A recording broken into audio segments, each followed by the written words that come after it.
members to the PAM, because now there are some different arrangement. No? Some of the team members leave from the respective group and have formed a new group. No, so otherwise there will be an issue in mark allocations. Right, you send the team members list to PM. Right.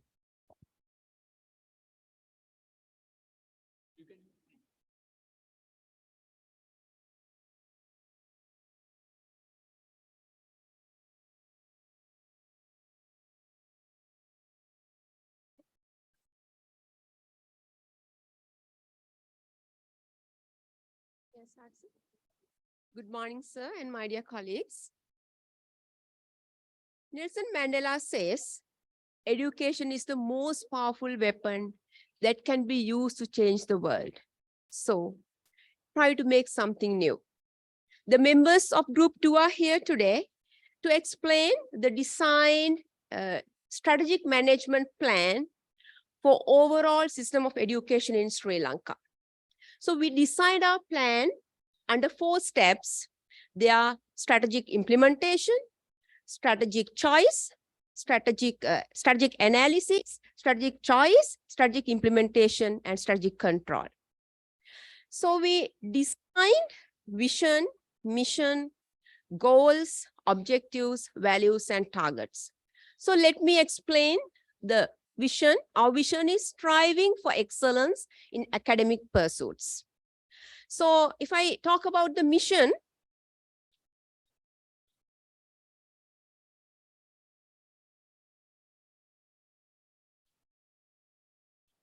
through mission, it is expected to mold the human capital to be one of the most important cogs in the wheel that runs the economy of the country. The values. Values are beliefs and moral principles. So these are the values we have designed. Out of them, we have focused on the establishing the Sri Lankan identity in the global platform, as well as we have focused on emotional intelligence. We have set number of goals. So mainly there are 3. To establish a suitable education, that means we have decided to establish a strong educational policy from pre-education, tertiary education that doesn't change from government to government. The next one is to align education with the demands of the world of work. The third goal is to promote Sri Lanka as a center of excellence in the South Asian region.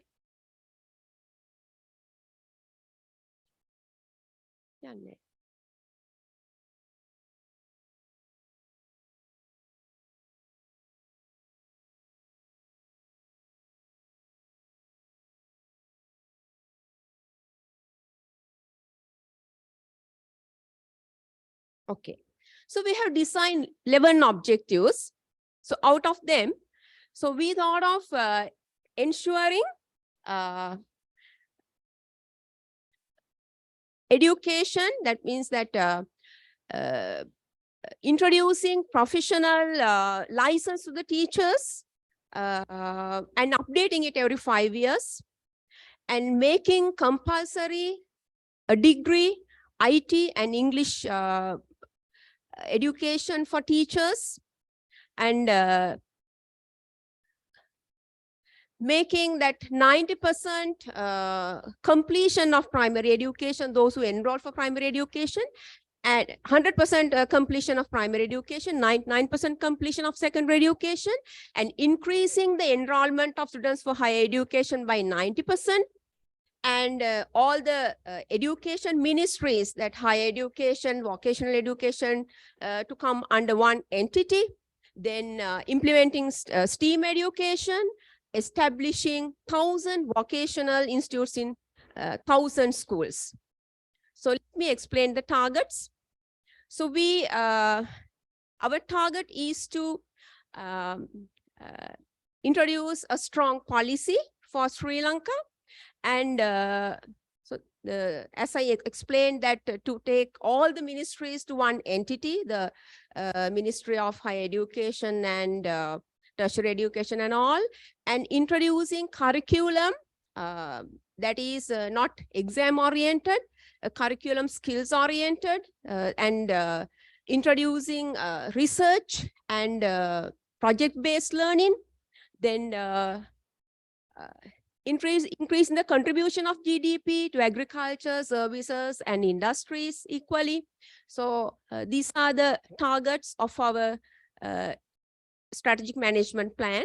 So over to you, Mr. Karunaruwan, to continue with the presentation with strategic analysis. Thanks, Jenny. As Jenny mentioned earlier, this is a very, very important part, that is strategic analysis. Strategic analysis is divided into 3 parts. These are displayed in the slide. And when we talk about the Sri Lankan education plan, strategic plan, it is very, very important to discuss about the environmental scanning. Environmental scan is divided into 2 parts. One is direct, the other one is indirect.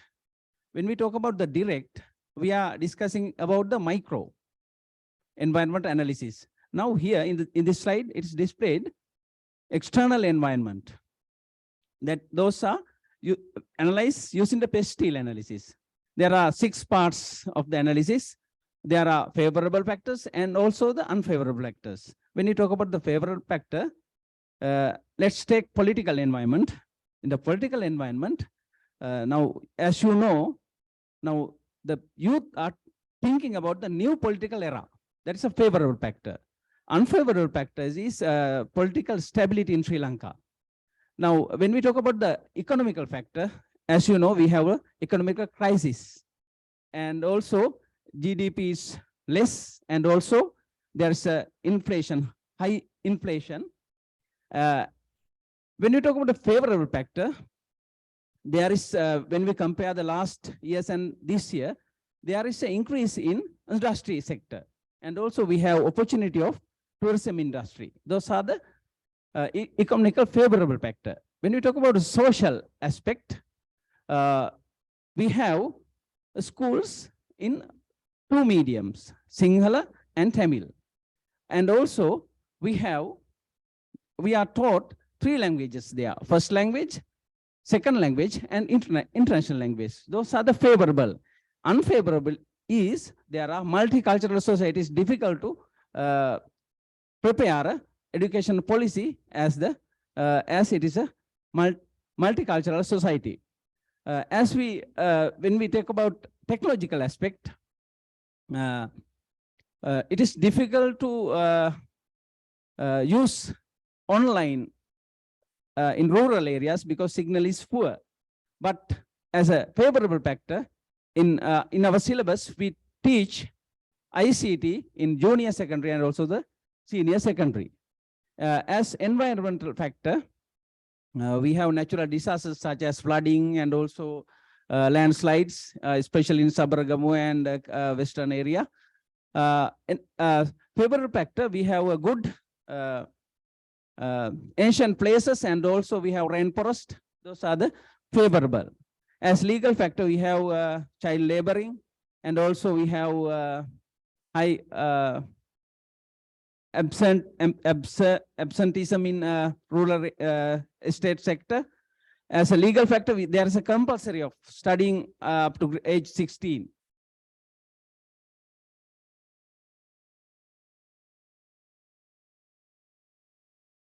Yeah, when we talk about micro environment, those are the facts.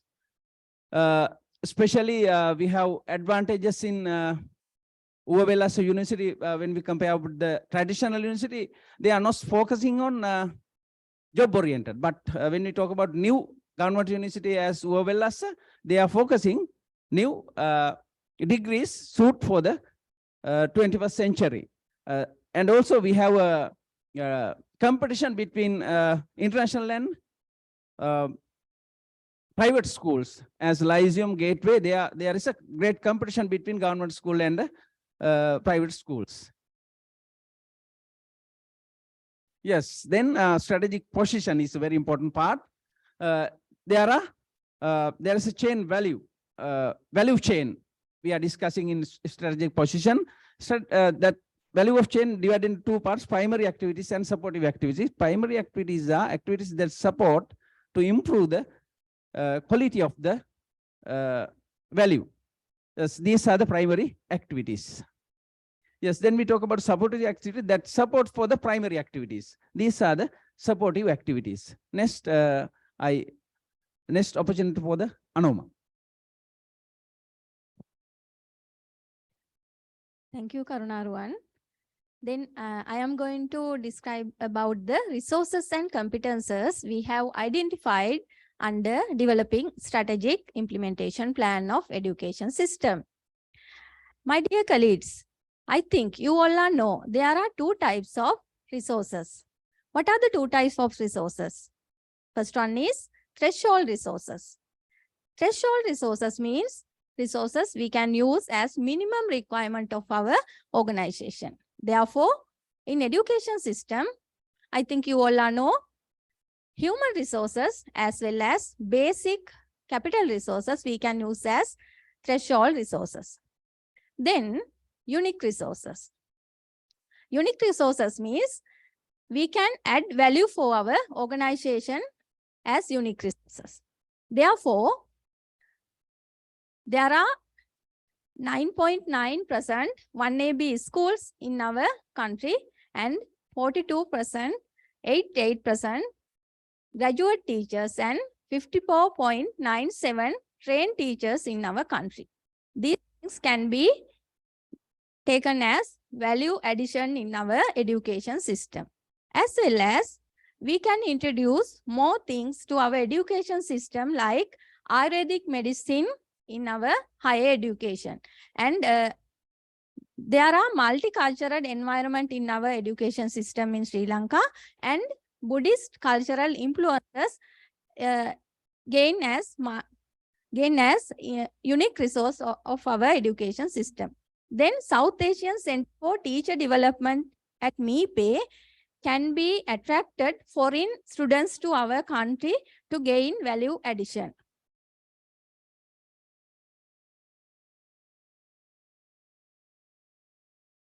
Then I move to the competences we have identified under the education system in our country.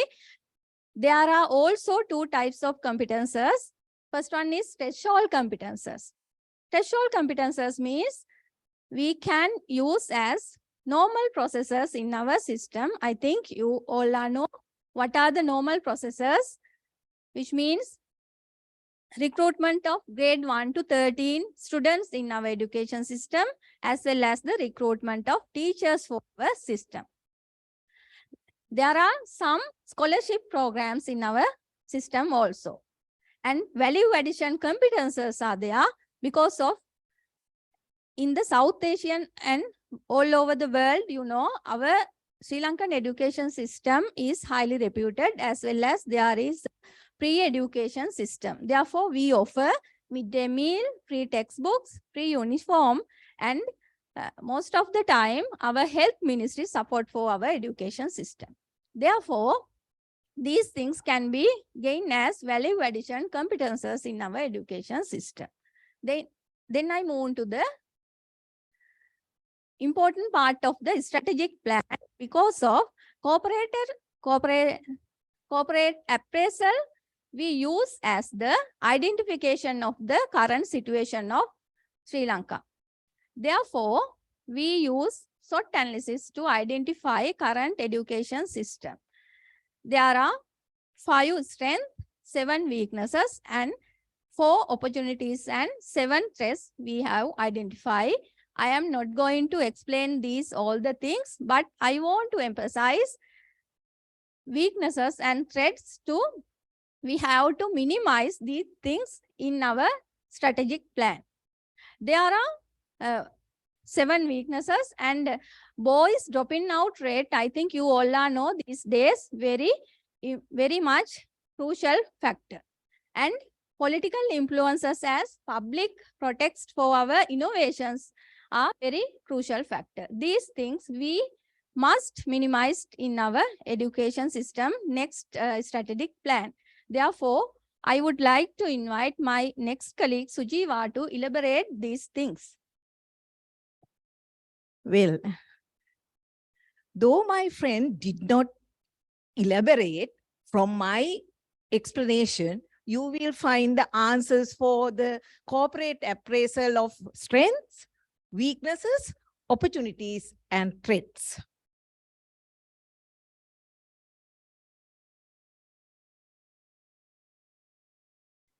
The biggest problem. Do you think that it is the biggest problem? No, I think it as a challenge. You know, this analysis was done by me and my good friend as a request from the DG NIE, Dr. Sunil Nanayakara. He was challenging me. If you are telling that we are not going to address the job market and we are producing three-wheel drivers at the end, no, you being a scholar, you can't just come out with anecdotes. Come with the research. Yes, we took the challenge and we analyzed the data from the UGC and the Department of Education, and we were able to find out that over 40% of female are incapable of finding employments. Because when you proceed from there, you will realize that this is an interesting thing. If you really explore this, you see that biostreams, physical science, biotechnology, and engineering technology, all these four streams are below 15%. Right? Look at arts. Arts get 40%. Out of this 40% also, majority are females. There lies the problem. So let us see to this. And you see here, more female candidates pass out from GCE advanced level. And these female students are finding, and they are struggling to find out jobs because they are more for the art stream, and in the art stream we don't find the jobs which is required in the job market, and the supply and the demand, there is a huge gap. So what we are telling is that we need to bridge this gap in a better solution. Let us see what it is. And you see, even another interesting fact that we found out is that physical science and engineering technology are dominated by males. Even you might have observed this in your classes, advanced level classes. Majority, there's a tendency of boys selecting these streams. And you see, the interesting point is the unemployment rate. In 2022, it is 5%. But it is predicted that in 2033, the unemployment rate increased from 30% to 36%, which is a considerable rate. What is the panacea? We need to find out. STEM. What do you mean by STEM? Can anybody give me the answer? What does the letter S stand for? Science. T, technology. Then engineering. Then arts. Now we have a buzz. This has become a buzzword. Science, technology, engineering, arts. It's a maths. It's a combination of all. Yes, this is the need. And fortunately, we have started launching STEM in Sri Lanka as an initial member of the National STEM Committee. we know that we have addressed the 21st century skills in implementing STEM into our curriculum. We need to plant this STEM seed in the Sri Lankan context, not the STEM in USA, Japan, or Australia. It is very much authentical and identical to Sri Lankan context in aligning the 21st century skills. Forces, communication, collaboration, critical thinking, creativity, then the life skills, social skills, reading, arithmetic, reading, writing, and arithmetic. All these skills have been incorporated, aligning with the 3 domains: cognitive, affective, and psychomotor. So we do believe that we will be able to find the better solution to address this supply-demand gap, because we have a problem. It's a drastic problem that we are not producing the graduates to the job market. We are not producing skilled workers to the job market. That is the big issue. And in the information literacy, as you all know, we have a generation gap. Our big bosses are boomers, while we belong to the X generation. Youngers are Y generation. People who are born after 2010, yes, they are alpha. They are digital natives, whereas we are digital migrants. So we have a big challenge. So let us see. Please go to the next. Yes. This, of course, in 2018, we did the analysis, and currently this has increased a lot. The job demand has been increasing. You know,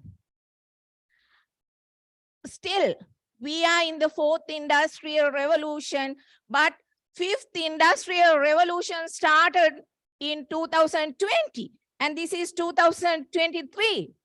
And in other countries, people work with 5D and 6G, and they are in the 5th industrial revolution. Where are we? And where we need to be is a big problem. It's a dilemma. We need to find answers for these things. We need to work with the global market. For this, only Pan-Asia, we have understood that we need to implement STEM education in this country very soon. For that, we have planned, we have a strong policy, strategic plan, and we have pilot programs started. So in near future, you will be able to see the fruits of STEM in our country. Over to you. Thank you. Thank you, Dr. Sujiva. As she mentioned, we have to formulate strategies. That is, formulating strategies is the most important thing in a plan. We have identified 16 strategies. I'll mention you a few important strategies we have identified. One is an education policy for Sri Lanka. That is most important thing. And another one is STEAM education, implementing STEAM. And another one is teacher license program to evaluate teachers. So recently we did a research in our zone, and we found around 400 teachers who are not in a condition of teaching. They cannot teach. They have some physical problems, and some have especially mental problems. So they are not suitable for the classroom. That was a big issue. So like that. And another one is 13 years program. We all know what is 13 years program. Yes, this is our 16 strategies we have found. Yes. We all know we have 3 leadership strategies. First one is cost leadership strategy. We all know health and education is free in Sri Lanka. So it serves as a service. So financial revenue is not expected, but we can reduce the government cost by implementing school-based management. For example, the principal can decide his budget, and if he has authority, he can earn money to run the school successfully. And IT systems, we lack IT systems in Sri Lanka.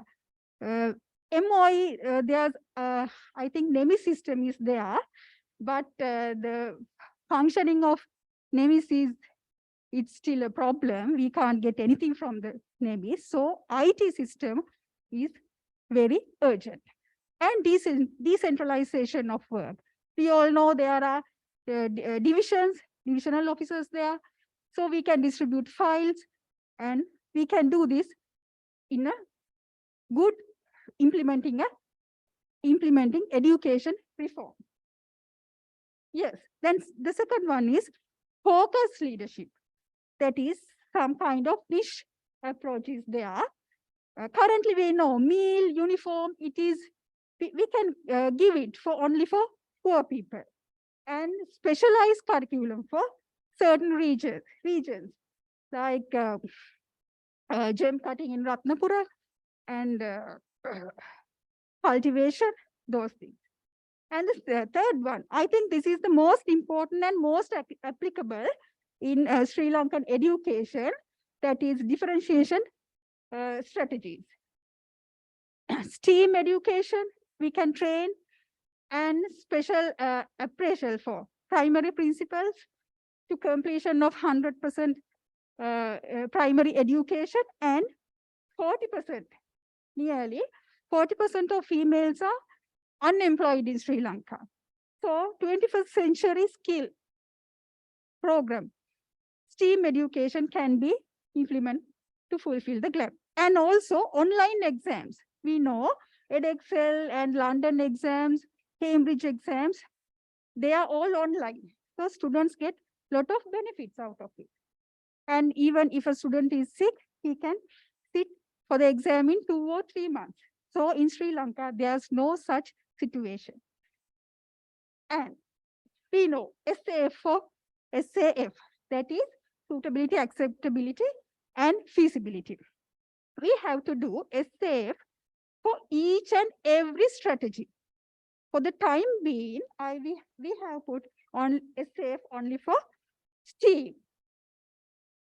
For the suitability test, STEAM get 100% marks. It passes suitability test, as I have mentioned. And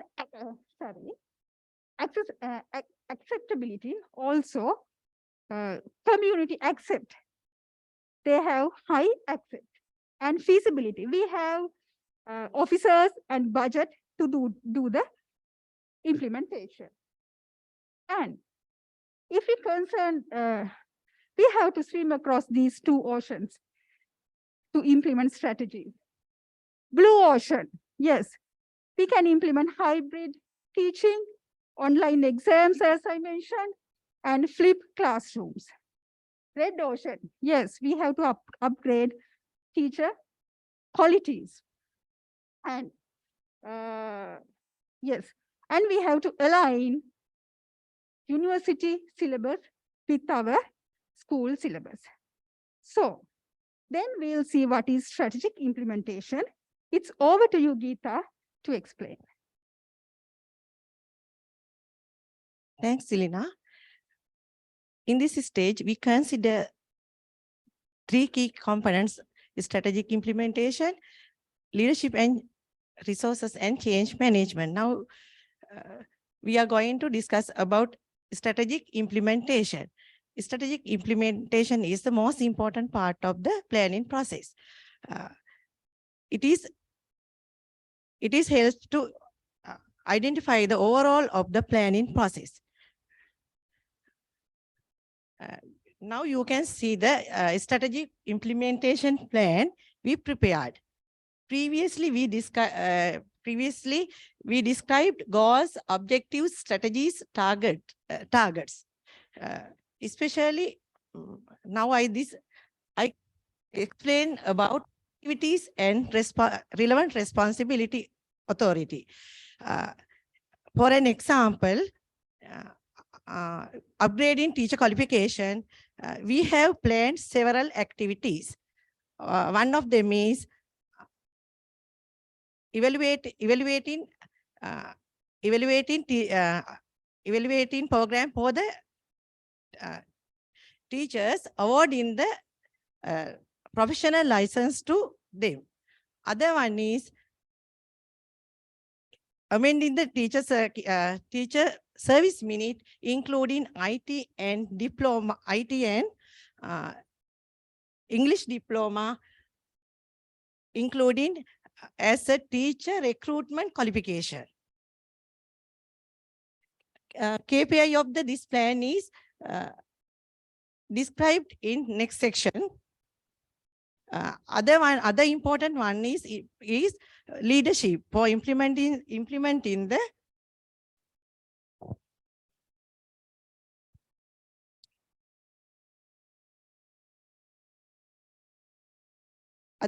other important thing is the leadership. Most important thing implementing this process. Transformational leadership is most important to most suitable method of implementing this process, and also we want resources to implement this process accurately.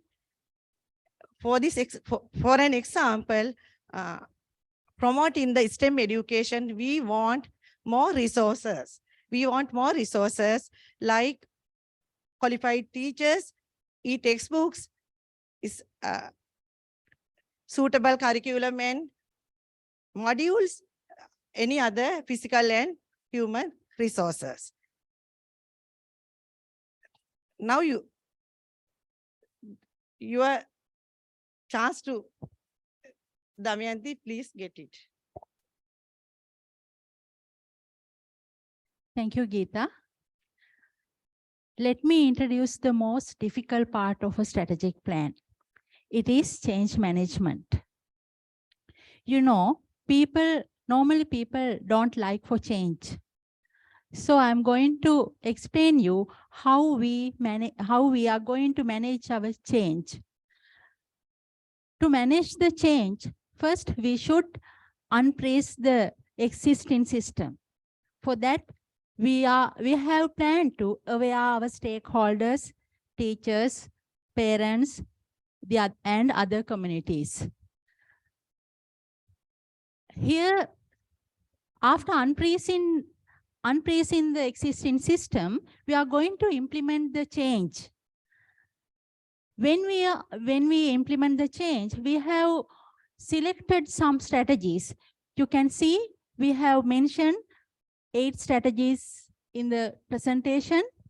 I will explain you an example. As an example, in our country, there are 17 universities. I think one of my colleagues explained there's a target in our plan to promote opportunities for foreign students in our universities. So we are going to establish 60 universities under our plan. 10 of them are foreign universities. We are going to promote many opportunities for foreign students as well as local students to enter those universities. Then we should refreeze in the change. To refreeze that, we should anchor new changes in the system. For that, we do it gradually. Then the new change will be the new culture in our education system. Tilani, over to you.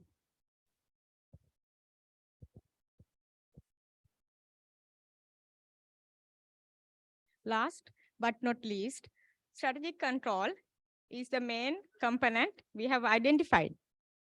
the purpose of strategic control is to measure the achieved progress or the actual progress and compare the actual with expected.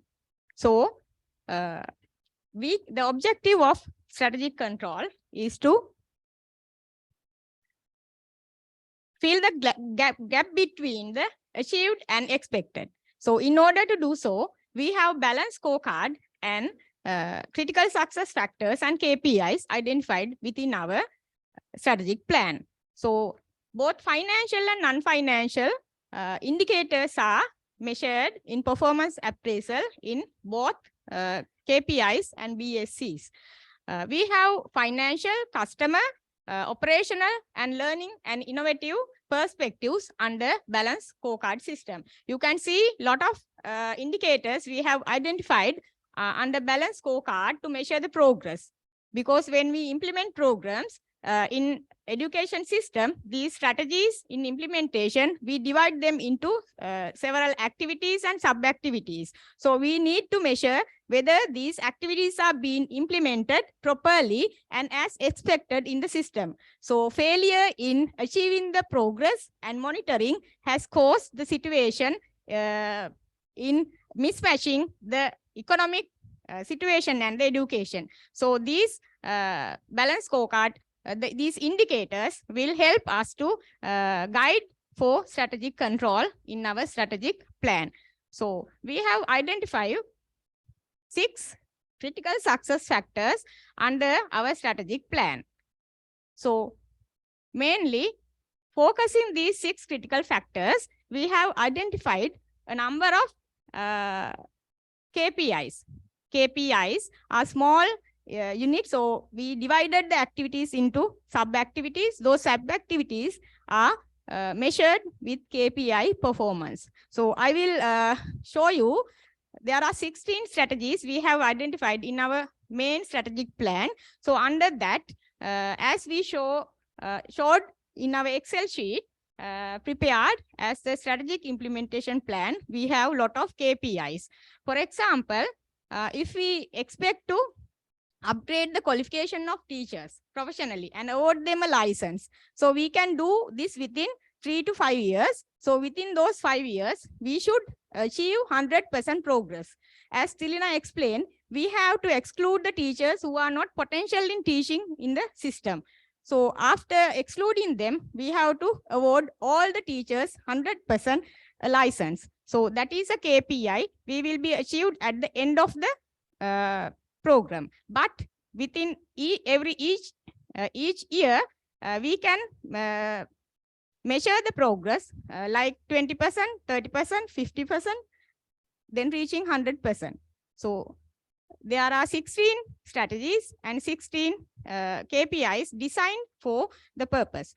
So I think to achieve the expected vision in striving for excellence in education, we have planned our vision, mission, goals, objectives, and strategies, especially with differentiation, focus, and red ocean, blue ocean strategies. We have designed our total strategic plan for education. I believe that there is nothing impossible to achieve if you think it is possible. So let's do it positively, think positively, and work positively to overcome the challenges we have faced in Sri Lanka today through education. Thank you for your patient listening. And especially, I would like to hand over our whole strategic plan to Sir.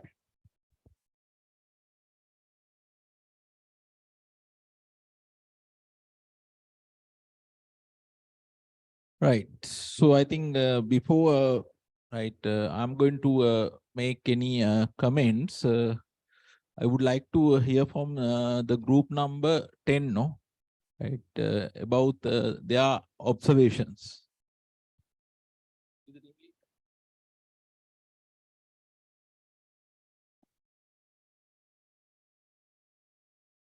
Good morning, everyone.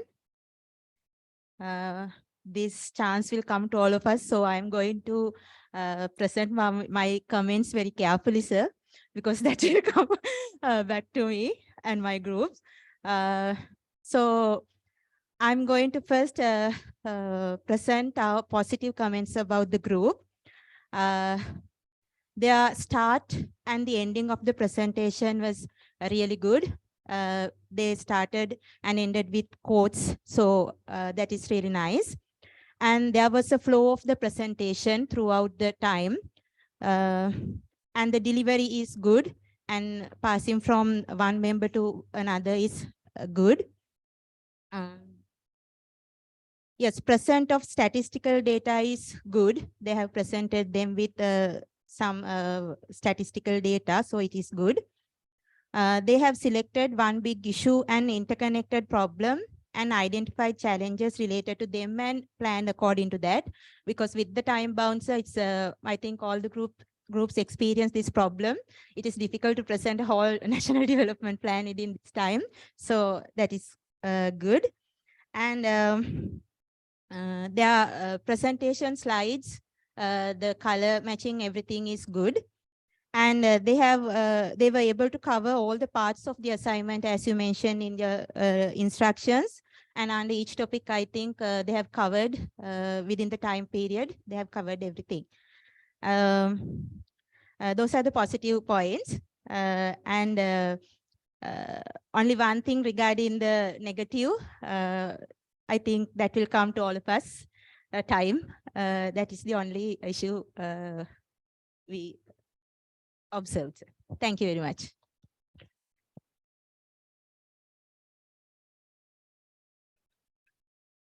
Right. So one thing I have found is I think they have worked hard on their presentation to find more facts, right? So it includes a lot of data, I think. So that is one of the positives that I have seen. Then at the same time, I didn't see much issues even within the PowerPoint slides, actually. I didn't see any grammatical or spelling errors. I saw one time, I saw that one error, this, for example, Lyceum Gateway was identified as a separate point. So this, they are, right? Yes, right. One error I found. Then it should be an example, I think, no? Yes, yes, right. Then in addition to that one, time fact, actually, yes, it's a challenge I accept, right? So it took, I think, 40 minutes, right? The given time is 30, but they took 40 minutes. So that is one issue. Then another area I have seen is actually one of the things that I think you can see is out of the box, right? So I saw some of the good proposal, but still I believe there are a lot of to be done. So if you think, for example, if you look at about Sri Lanka, if you see in the same manner, right? So I don't think we will develop. How many people have seen this? This one, Embrace. How many people have seen this?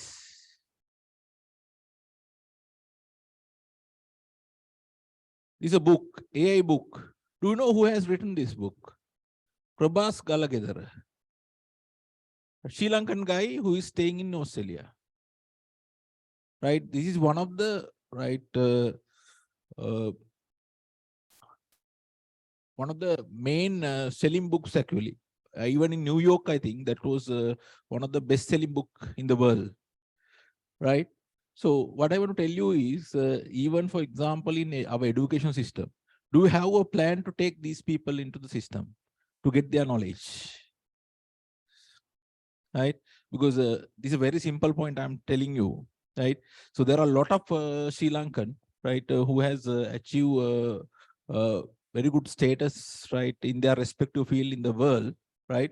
So you can think about them, right? I remember this 2 weeks back, I participated in a webinar conducted by this same person, right? This webinar, Prabhas Galagedara, right? He's a product of Jawadapur University, accountancy, and migrated to Australia, and chartered accountant. That's why I know, right? So he's a chartered accountant. So It's a very simple example, right?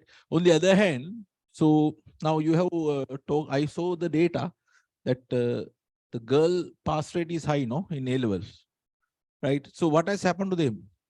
Now, how, right? So one of the problem is the, right, kids. Am I correct? Yeah, for example, practically, my wife is at home, right? So she's having professional qualification like SEMA, degree, everything, right? Right? Yes, very simple example. So what you have to do is, very simply what I want to tell is, now with the technology, I think you can find out some new ways of working, right? For example, you say ChatGPT, for example, I'm sure that you have, right, study more on that one.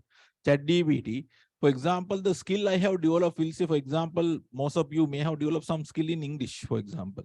The letter writing, so, right, for example, you may have used your knowledge and, right, include that one in the letter developing.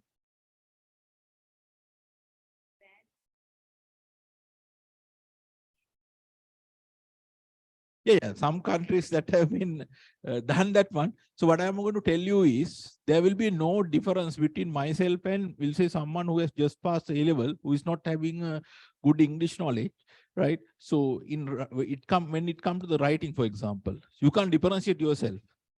So even the skill set, for example, you say, now I'm a chartered accountant by professions, right?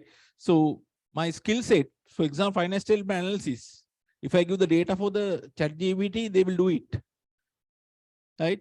Now, so that will give some opening for you also to think, so what are the future professions that we have to work out, right? For example, I asked a question from my son recently when I was traveling. I said that the English knowledge you have gathered, now he's 10 years old, right? So he's having good English knowledge, right? I say that the English knowledge you have gathered, right, writing skill, that will not be, right, much useful for you in the future. So you have to work on the spoken. I see that still you can count. I think that AI app can't replace you when it comes to the speaking, right? Speaking actually, right? I tell him, right? So you have to work on that aspects, right? So even the skill set, I think so something I have not seen is preparing the workforce for the future generations. And maybe do we have a coordinations? We'll see, for example, do we have a methodology to get the private sector people, right, into the education curriculum development? I'm very asking very simple questions. Mm.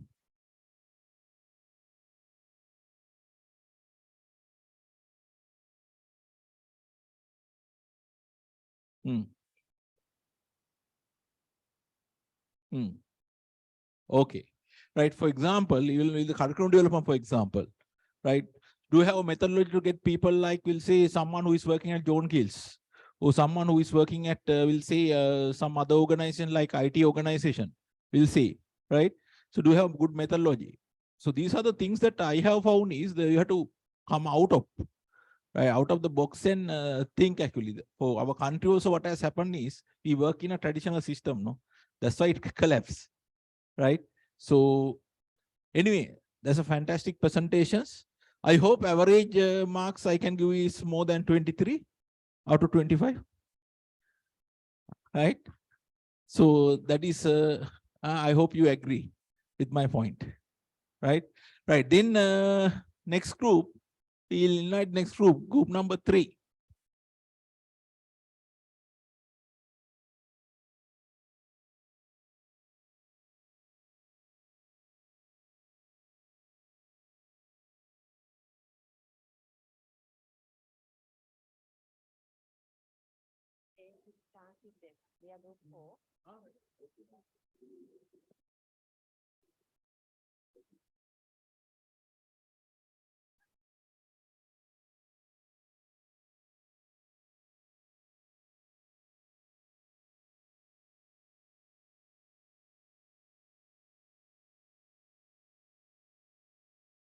Good morning, everybody. We are going to present a strategic management plan for Sri Lankan education system.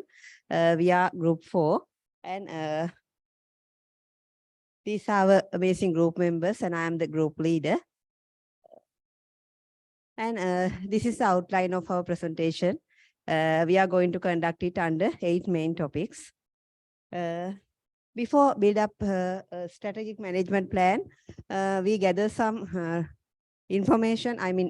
We gather some data from some reliable sources. I would like to divide those data basically into 2 parts, like numerical data as well as specific data.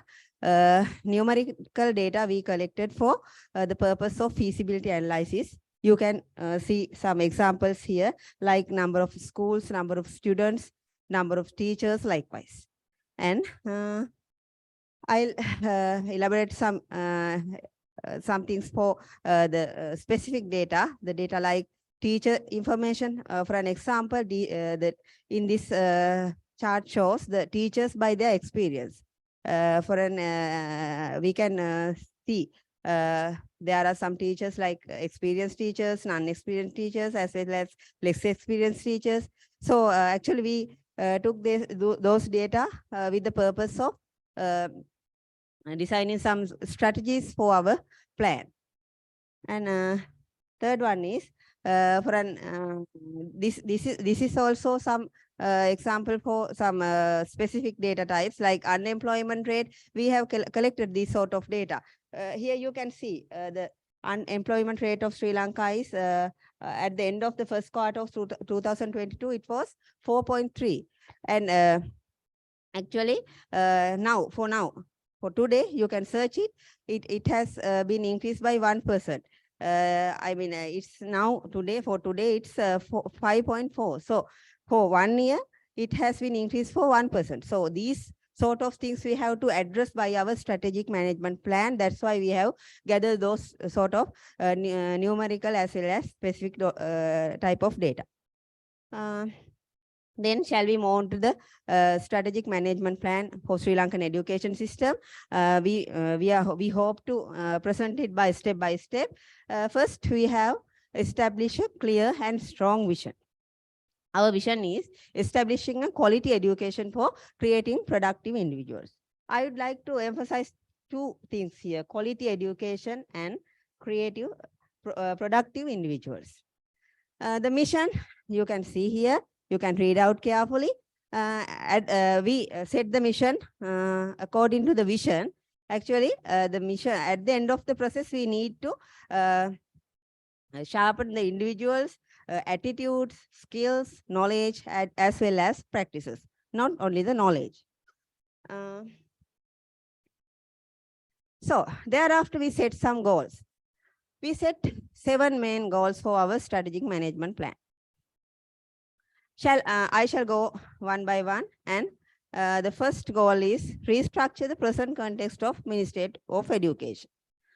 As we all know, there are 4 main types of educations in Sri Lanka: preschool education, school education, university education, as well as vocational and tertiary educations. 4 of these categories are under the control of 4 ministries. So the first step of our plan is taking all those things under the control of 1 ministry. Otherwise, we can't build up a proper plan. So we hope to take all those categories under the control of Ministry of Education. So you can see the objectives, targets, strategies here separately. Our goal number 2 is reduce the student dropout rate. Many research findings says that approximately 4% of primary students and 20% of secondary students, as well as 26% of collegiate students will drop out other than continuing their education. So we have to address that critical issue as soon as possible. So we set goal number 2 with the purpose of that. Here also we set some objectives, targets, and some strategies. You can read out here. This is goal number 3. Increase the tertiary education opportunities. If we take the Sri Lankan scenario, What do you think about the last university intake?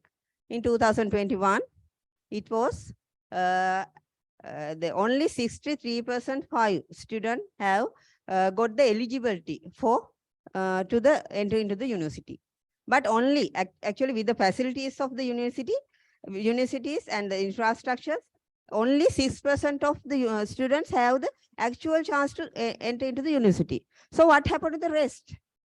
We have to address those the rest by this goal, by tertiary education opportunities. So we are going to we have established some objectives, targets, and strategies for increasing tertiary education opportunities in Sri Lanka. Goal number 4, it is prepare a program for focus in the future world of work. Yes, if I ask what's the tragical situation in Sri Lanka now in the job market, what would you say? My answer is Sri Lankan education systems produce many educators, but their abilities doesn't match with the future world of work. So this critical issue also addressed by our plan. Then we have prepared a program for focus in the future world of work, and we have giving more opportunities for technology, science, and commerce streams other than art stream. And also we emphasize for the importance of the 13 years education by this goal, and we establish separate targets and strategies there for with the many curricular reforms also we propose here. So you can carefully read out here. I am not going to say one by one. And goal number 5 is establish activity-based learning opportunities. Actually, many scholarly articles says that activity-based learning will create more positive outcomes other than sit down based. I mean, student teacher-centered education. So we have to root out the chalk and talk method, and we need to introduce new modular system other than this syllabus. And also we need to give more opportunities for the activity-based exams more than the sit down by heart type of exams. So we establish this goal number 5 with the purpose of that. Goal number 6 is establish a quality administrative and supervision system. Actually, after establishing a good, the proper system in education system in Sri Lanka, we need to maintain it. For that, we need a quality administrative and supervision system. So we should train people for that. We should train education administrators, principals, as well as senior teachers for the purpose of the maintaining the administrative and supervision system by foreign and local trainings. And also we should give more opportunities for them to brush up their knowledge other than brush up their stagnant knowledge here. So we establish goal number 6 for the purpose of that. The last goal, goal number 7, is enhance the research and publication opportunities. Actually, many developed countries take their policy decisions based on researches and publications. But unfortunately, in Sri Lanka, they take political-based decisions other than research-based decisions. So we should eradicate that by establishing a good research and publication system for Sri Lankan education system. And we establish goal number 7 with the purpose of that. And also here also you can see the objectives and targets, strategies. We are going to allocate more money from our budgets to the for the education administrators, as well as the people from Teacher Educator Service for their enhancing of their research and publication opportunities. So that's the end of my part, and I would like to invite Tarangani to continue the presentation. Thank you, India. Let's move on to another important part. It is environmental analysis. Environmental analysis can be divided into two parts, internal and external. I'm going to present you about internal environmental analysis. Actually, here we consider strength and weaknesses. For that, we use two approaches, value chain and resources and competencies.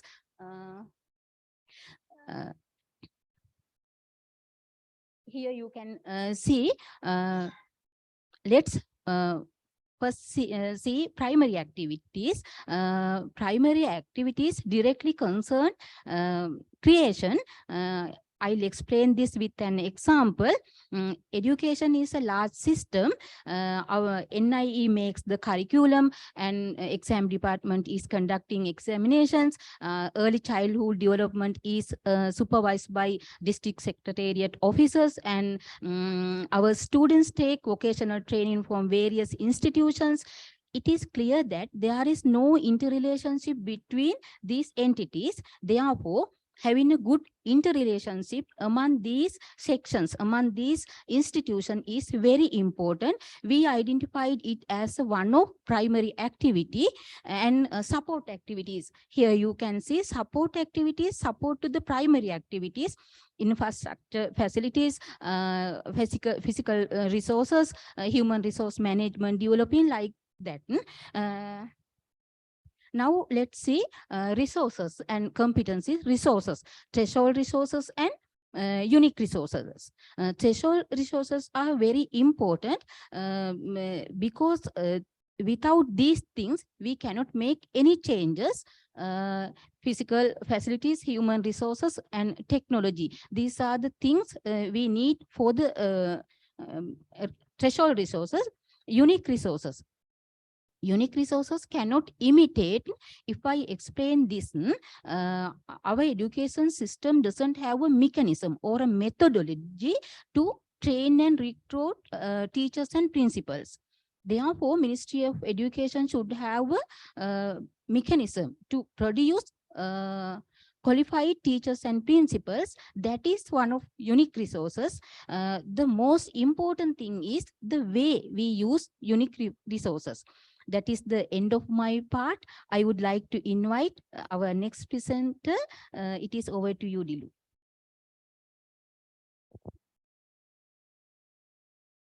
To analyze the macro environment, we use Pestil analysis method. It includes 6 components.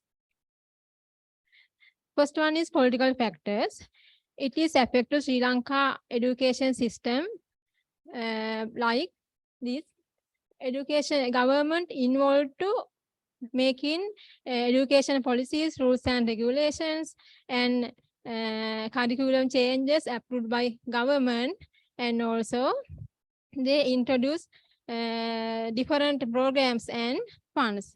Next one is political factors, economical factors. Inflation. In these days, Sri Lanka has high inflation rate and parents have to pay high cost of living.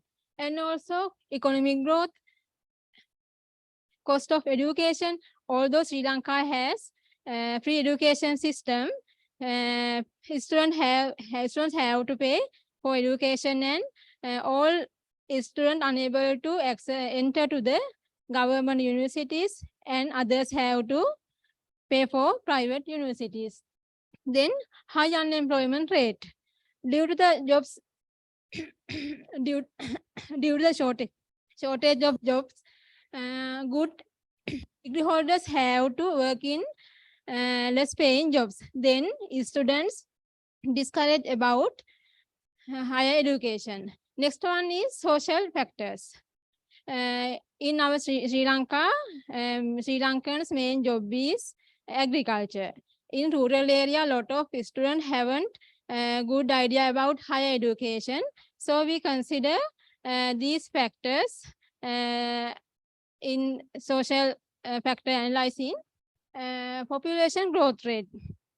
Population growth rate in Sri Lanka gradually increased, and we should consider population growth rate in our planning stage. Economic Demographics. There are several nations live in Sri Lanka, like Tamils, Muslims, Sinhalese.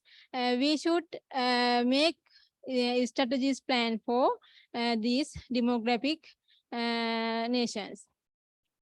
Next, career attitudes. Say student has different career attitudes.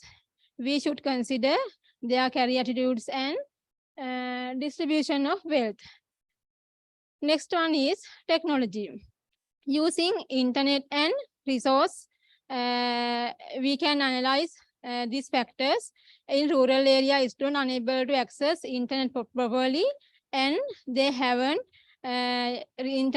resources for use the technology. Next component is environmental factors. In these factors, sustainability like climate, weather, natural disasters, we can analyze. And then also value creation and conservation, we should consider in this analyze. Last one is legal factors. Safety of students in schools, universities, and also student rights. They have right to education, and we should consider about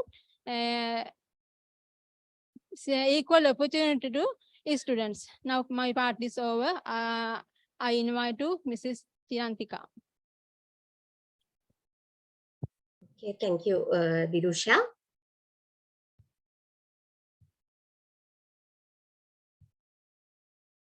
Can you please allow us to switch on the video?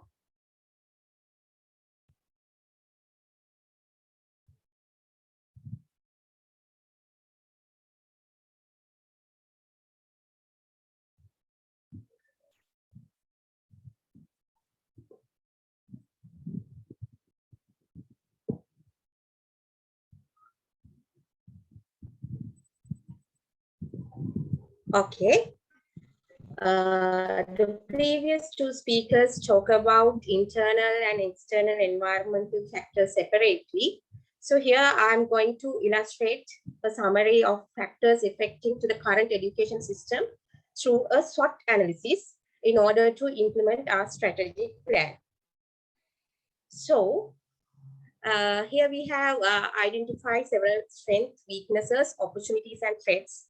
So the strength and weaknesses, they affect to the internal environment, whereas the opportunities and threats affected to the external environment.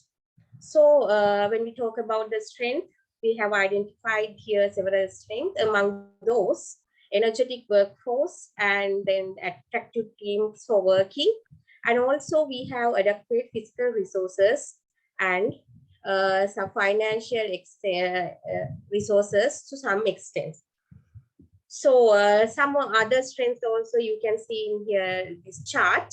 And when we look at the weaknesses there, the major weakness we have identified is the demotivated people in the system. So there are several levels of people in the education system, as well as several professions there. So, among all professions, we can see demotivated people. And also, we can identify there is a less recognition on qualified officers. And also the people engaged in this education system, most of the people are more dependent on paperwork. And another weakness we have identified is the sectional productivity is emphasized than the overall productivity, because there is no linear connection between the provincial levels and the central government. Some other weaknesses also you can see in this chart. And when we move on to the external environmental factors, we have identified some opportunities as well as threats. First, we will look at the opportunities. Here also, we have mentioned that we have adequate human resources as well as infrastructure facilities in most places, and also government provided training opportunities for various kinds of people engaged in the system. And also we have adequate monetary funds to certain extent to establish such plan. And when we look at the threats, the major threat we have identified is the political influence. As we all know, developing countries like Sri Lanka, the political influence can be seen in among all the sectors in the government. It is not only in the education sector. So we have identified political influence as the major threat in implementing such strategic plan. So some other threats also you can see in the chart. So the main objective was identifying the weaknesses and threats related to the current system, as we have to address them in our proposed strategic plan.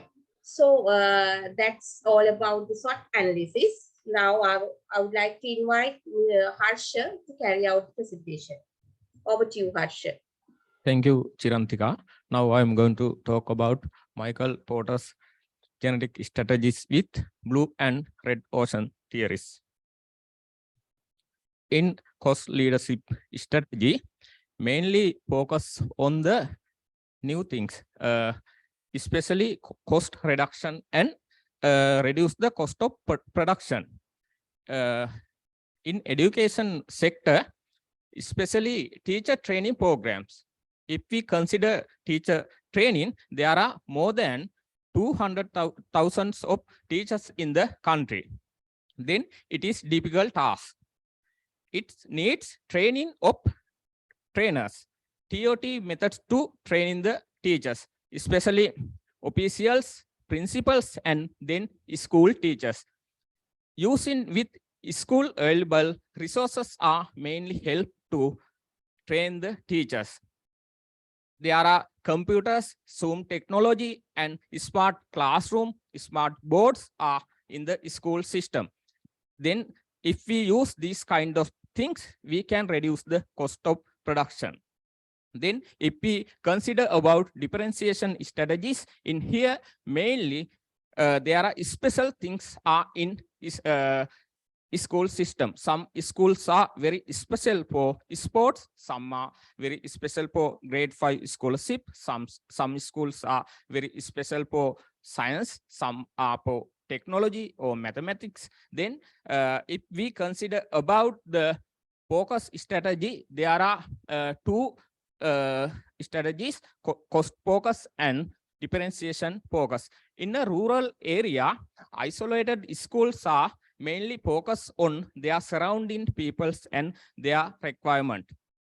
In a differentiation focus, they focus on their main customers, especially considering Colombo Royal College. They have their sports and other extracurricular activities and reputation. They select their customers. If we consider about blue ocean theory, in here mainly focus on the new customers. They think about produce the new things in their system. If we consider about the teaching method, it is better to consider about student center teaching method to building. Nowadays, most of time we can see teacher center learning method. It is not good for education system. According to the student requirement, we can consider the change the learning and teaching methods. It is to improve important to use of new technology, new methods, and available resources, student requirement, and consider about 21st century requirement are needs to considering. And also red ocean theory, they are a problem because they are not think about out of the box, especially rural area schools. They maintain their surrounding people requirement. They consider about their day-to-day maintenance only. Then this is end of my part. Now I would like to invite Tanuja. This is over to you.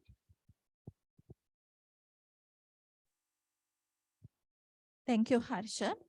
So far, my team has discussed about strategic analysis and the strategic options. Now I am going to discuss about how evaluate the alternative strategies. Why we need to evaluate the alternative strategies?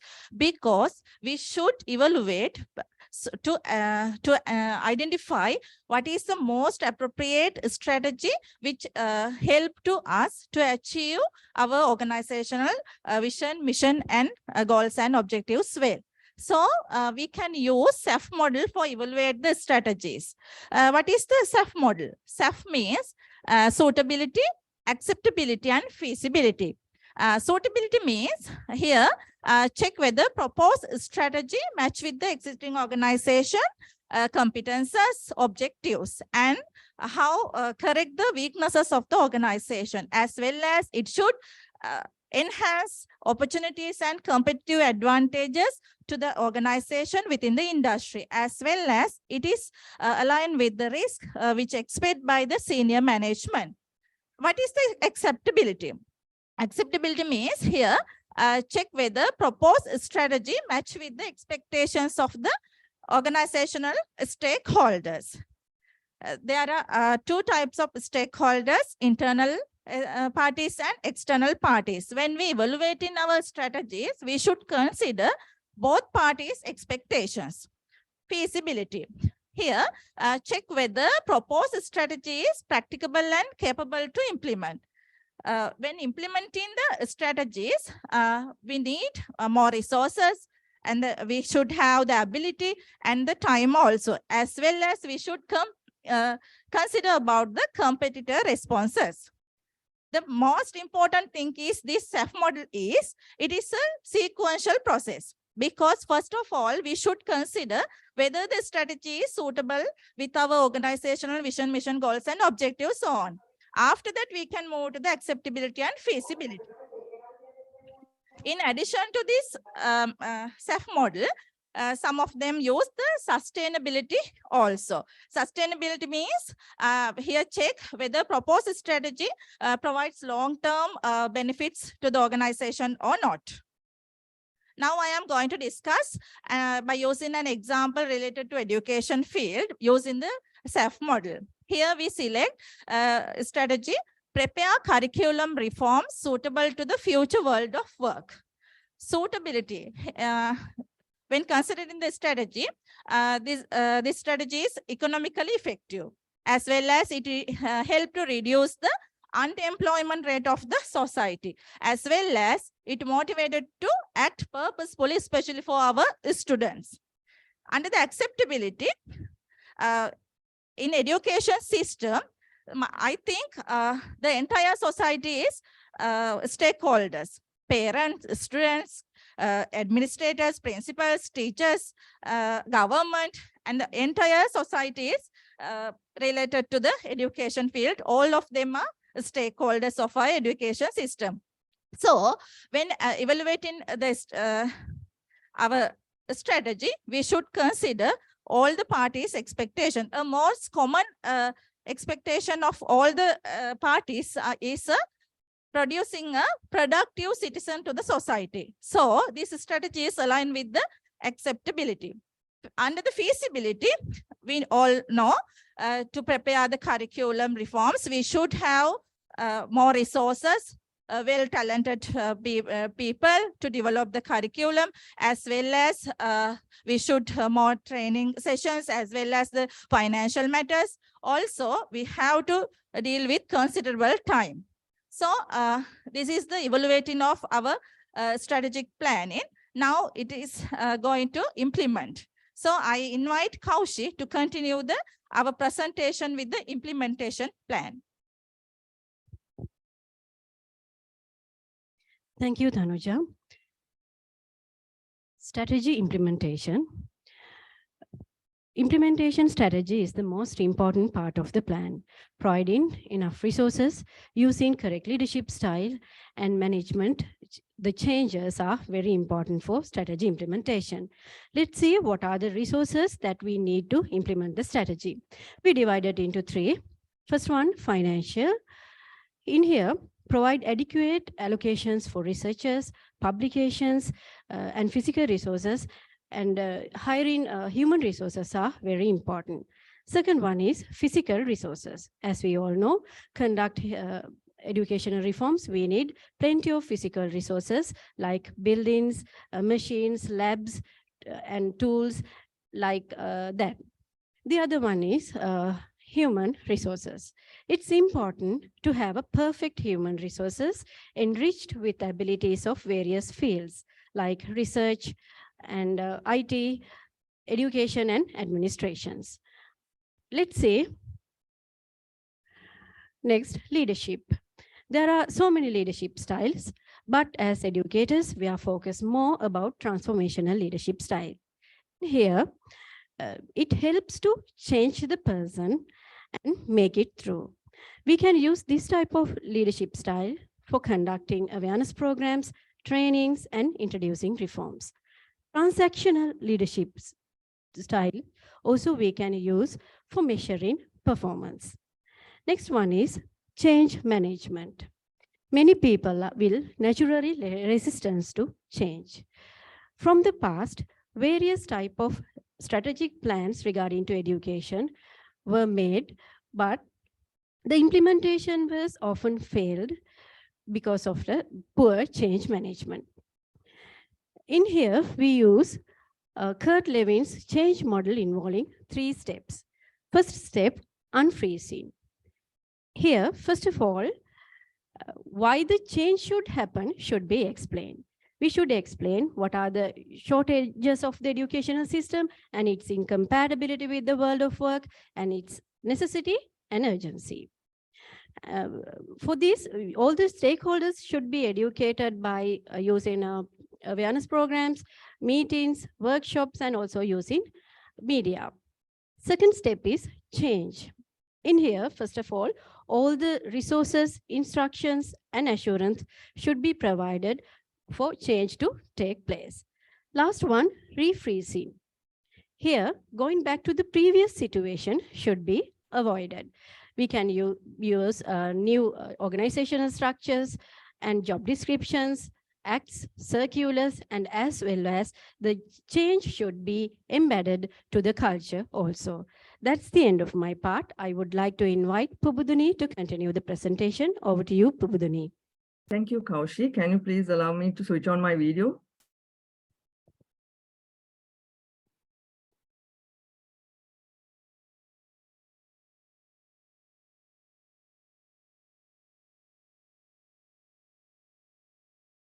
Okay, nevertheless, I'll continue with the presentation. Now, you have seen our 5-year. Yes. Okay, thank you very much. Good morning, dear sir and my dear friends. Now you have seen our 5-year strategic management plan for the national system of education with goals, objectives, strategies, and targets. So after implementing the strategies, we need monitoring and control mechanism. So for that, I'm going to talk about 2 mechanisms today. That is balance scorecard and key performance indicators. So balance scorecard is introduced by Kaplan and Norton. Here, we are going to talk about 4 perspectives instead of traditional financial perspective. So those 4 perspectives are financial perspective, customer perspective, operational perspective, learning and innovation. So under financial perspective, I have identified some strategies, that is budget compliance and innovation, improve research income. Those strategies can be simply measured by remain within the budget at the year end, and improve research income can be measured by income. So under customer perspective, increase the completion rate of upper secondary education, simply measured by number of students who has completed the school education. Teacher training simply can be measured by number of trained teachers. Increase the tertiary education opportunities, again can be measured by number of students enrolled to the tertiary education institutes.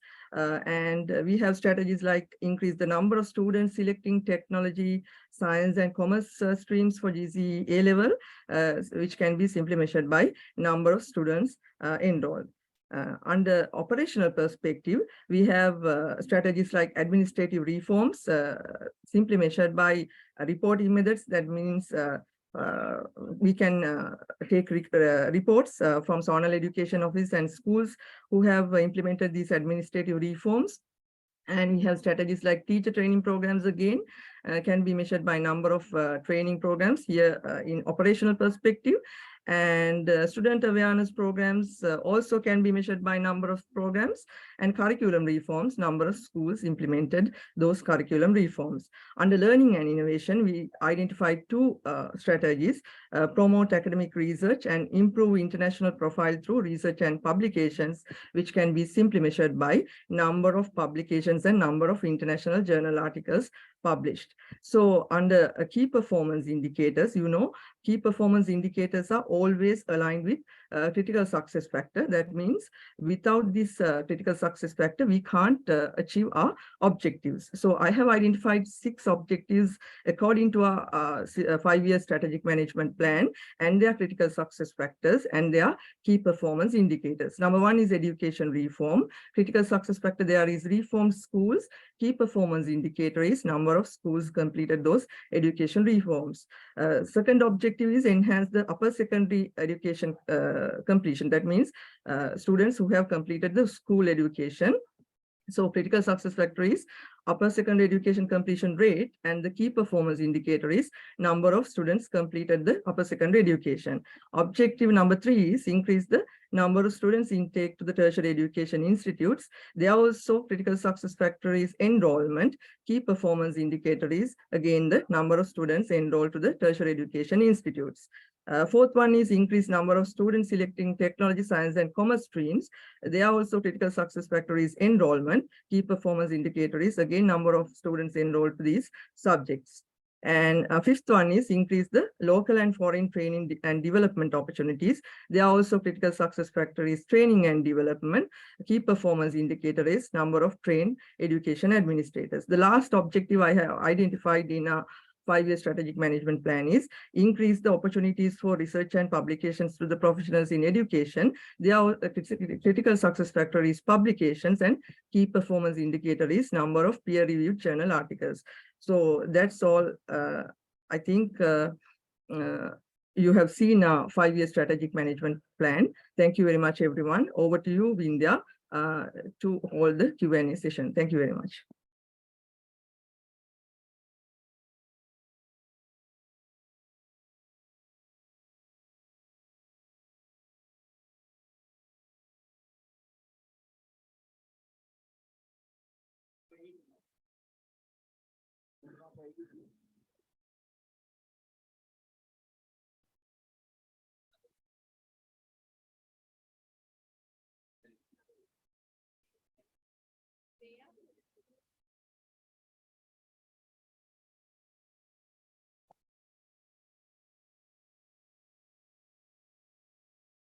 Dear friends, according to me and my colleague, we have observed positive points of this group as they have, at the beginning, they have presented some statistical data. So it was based, the total plan was based on some statistics. So I think it's a positive point because before we are planning something, we have to analyze the statistical data. And the pace was good. I mean, almost all of them, their pace was good. So the presentation went smoothly. The flow was okay. And the facts also, according to our point, somewhat okay. And they have scanned for the current situation properly. And also, as the negative point, we have identified the same issue. They have taken more than the allocated time. That may be for our also. Compared to the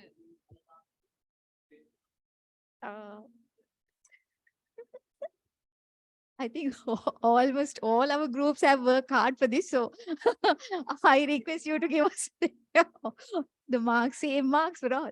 That is our request. Thank you.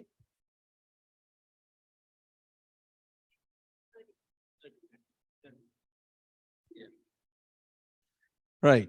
So one of the positive things I have found is actually this slide actually. Those are really attractive. So if you look at about the old slide they have used, it was very simple. Right. Normally when you are doing a presentation, you don't want to put more informations. Right. It was very simple and the color matching. So those are really good. Right. That is one of the positives I have found. Negatives, I think I prefer to see more strategies actually.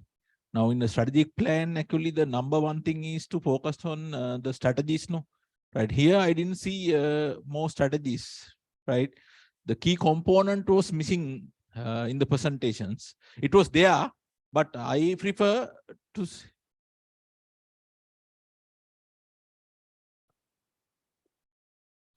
Yeah, I saw. That's why. Yeah, but I prefer, right, to have more detailed strategies. Then I found some this English errors also. Have you found that one? Can someone tell me where that the grammatical error was there? No, am I correct? I saw will resistance. I don't think so. Have you seen that one?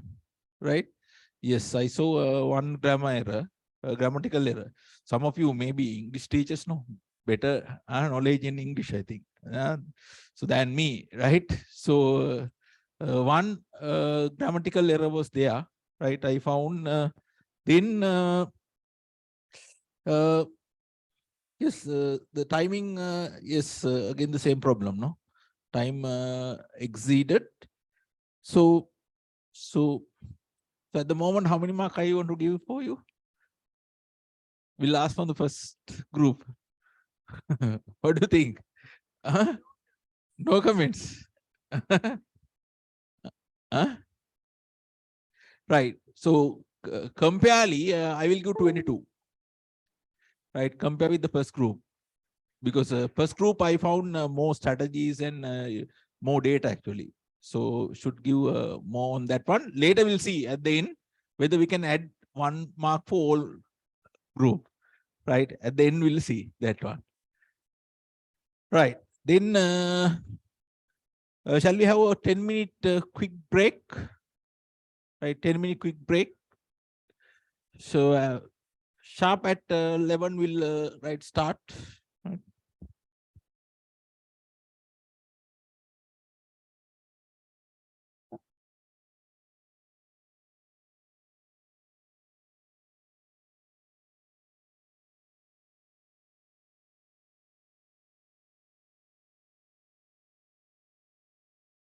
Okay, to leaving I have to take a nebulizing after 11.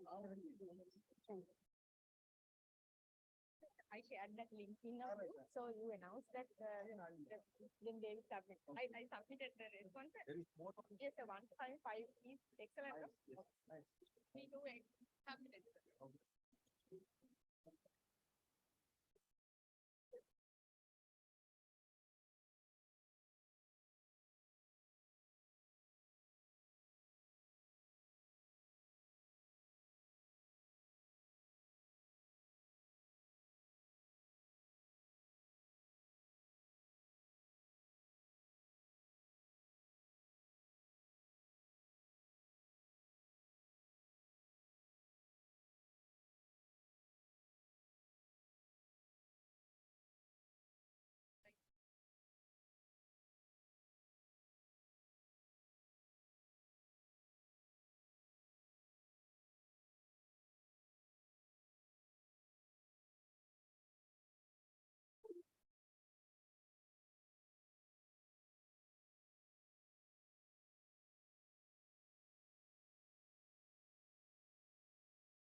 Is it group number 3 going to present next or what?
Good morning. Good morning to you all, dear sir and my friends. We are group number 3. The education is the end for the national development. Having that thought in our minds, please allow us to present our strategic management plan for national education system.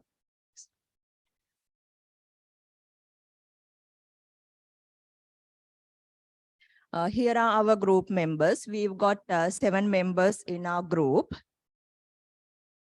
This is the content of our presentation. We would be starting with our vision, mission, values, goals, and objectives and targets. Then we will be presenting our environmental scanning, then the strategic position, fourthly, the corporate appraisal, and then we would present our strategies that we have formulated and their evaluation. And as the next item, we will discuss with you how we are going to implement those strategies, and finally, how to monitor the performance of those strategies. First, I would like to invite Deumini to present the first part of our presentation, that is vision, mission, etc. Thank you, Pumi. The world has been changed and modernized, and the education system should be changed and modernized, because the education is the most powerful weapon that we can use to change our world. Today, I'm going to present vision, mission, values, goals, objectives, and targets. It is essential to have a clear vision to produce competent citizens who contribute to the national development. The mission is develop committed and capable individuals by providing the latest education opportunities, ensuring equity, and stakeholder satisfaction of education. We identified mainly 5 values. Those are impartiality, responsibility, accessibility, integration, and cooperation. We set mainly 3 goals. First one is the skill development of learner, and the objective of that is increasing the proportion of pupils with the technological proficiency up to at least 95% by the 2030. Target is increasing the percentage of students who are technologically proficient by the conclusion of the secondary education.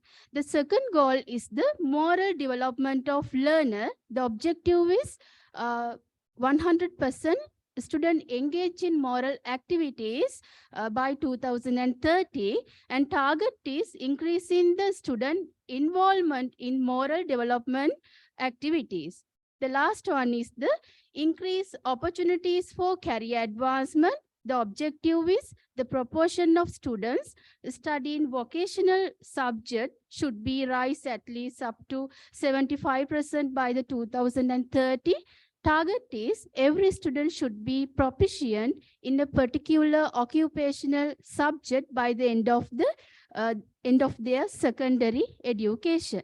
Now I would like to invite Ms. Shiromi to continue the second part of the presentation, environmental scanning.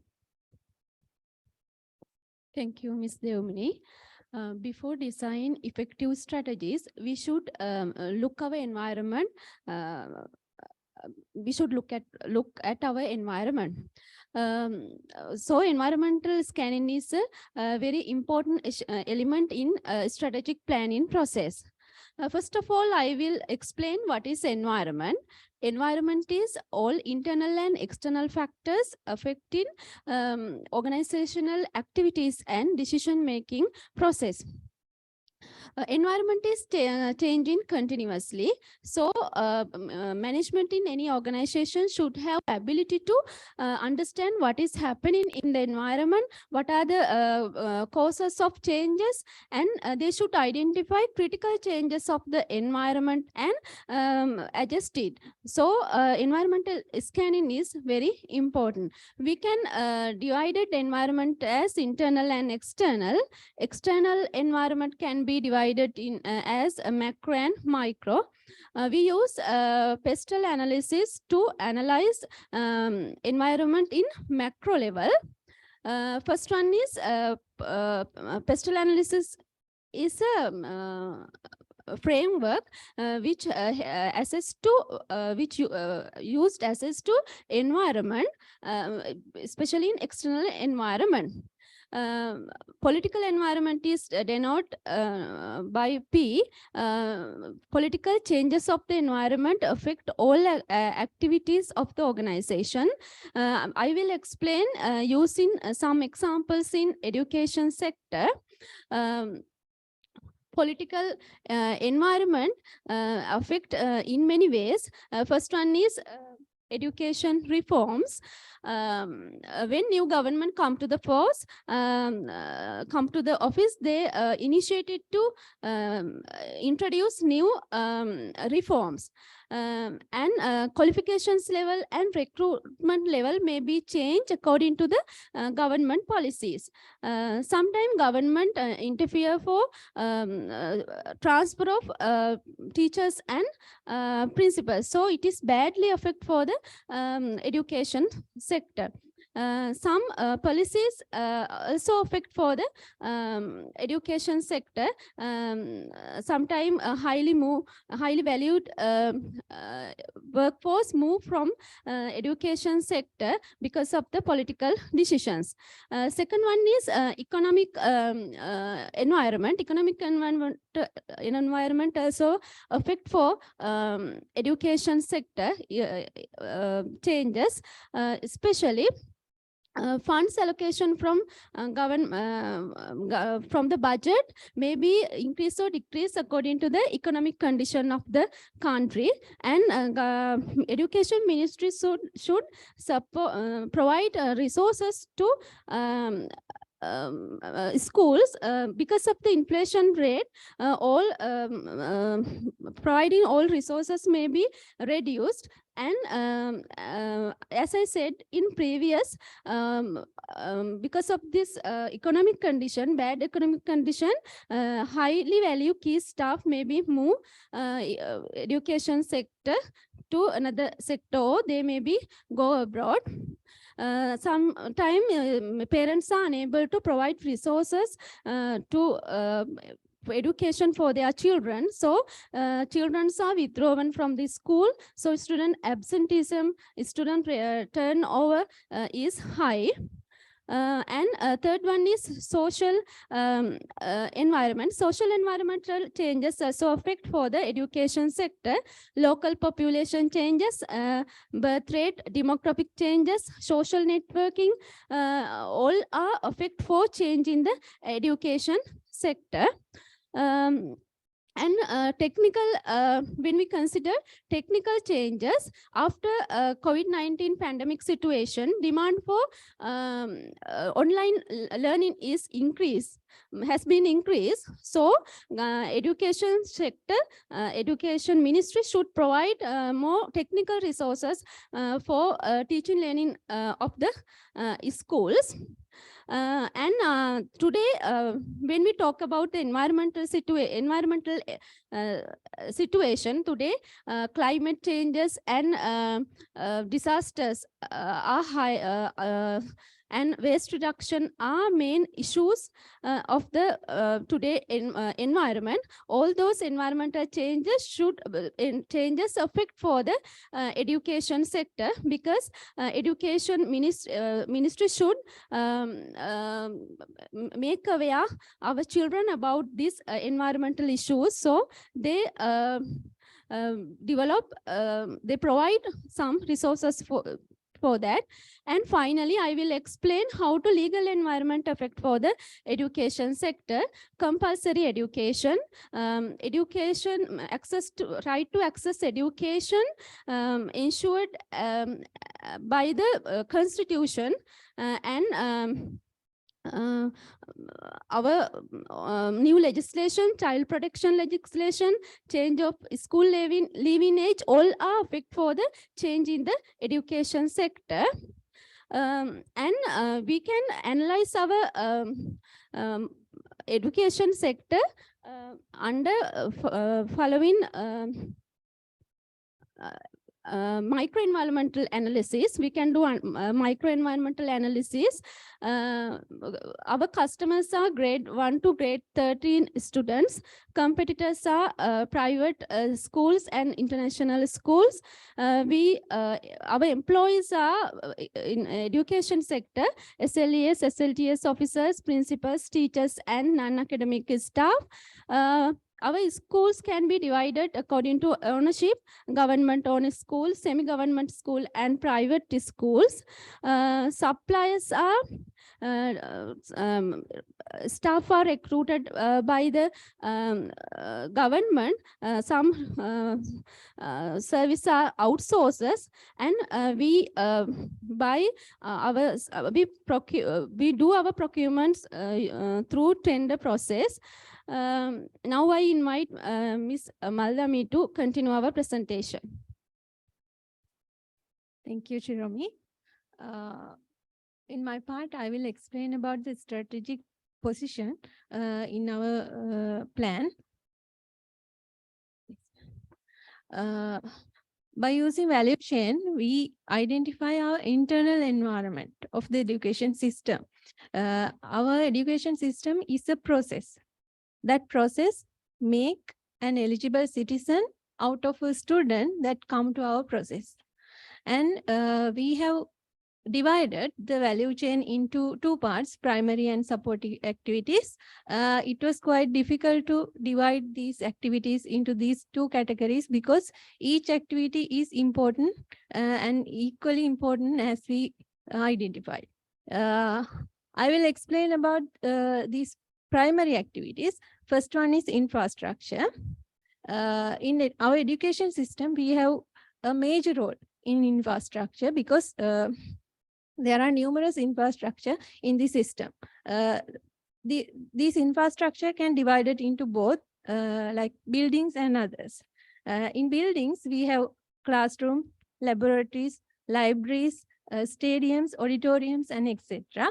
The other infrastructure includes playgrounds, access, internet, water and sanitation, and etc. And the first one. No, previous one. Curriculum development is the core component as we identify in primary activities. In curriculum development part, NIE, National Institute of Education, plays a major role. And there are teaching and learning, assessment and evaluation, as we identified in primary activities. Administration and management is also identified as primary activities because all the academic and non-academic and student are handled by this section. For an example, for teachers, recruiting teachers, confirmation, transformation, promotion, and even pension duties are done under this. And for students, their enrollment, promotion, and assessment also comes under administration and management part. Next one.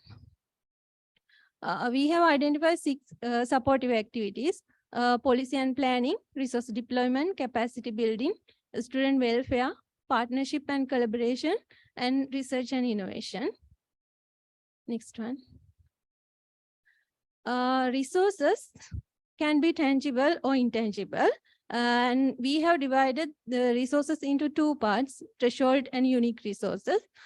For threshold resources, we identify financial assets. As we all know, the Sri Lankan government has a major part budget for education, but we have a question that whether this proportion is adequate or not.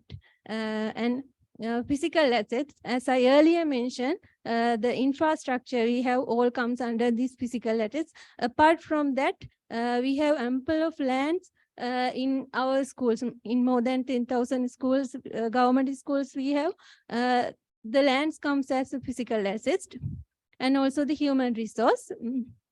We have above 92% of literacy rate, and we have a most well-educated workforce in our education system. And also technology, we are as a resource.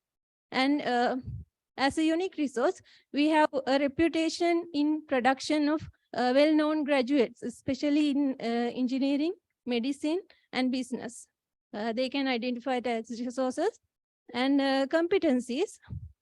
Competencies also we have divided into two parts, threshold and core competencies. Threshold competencies are the curriculum development, teaching and learning, assessment and evaluation. And core competencies are research and innovation, partnership and collaboration.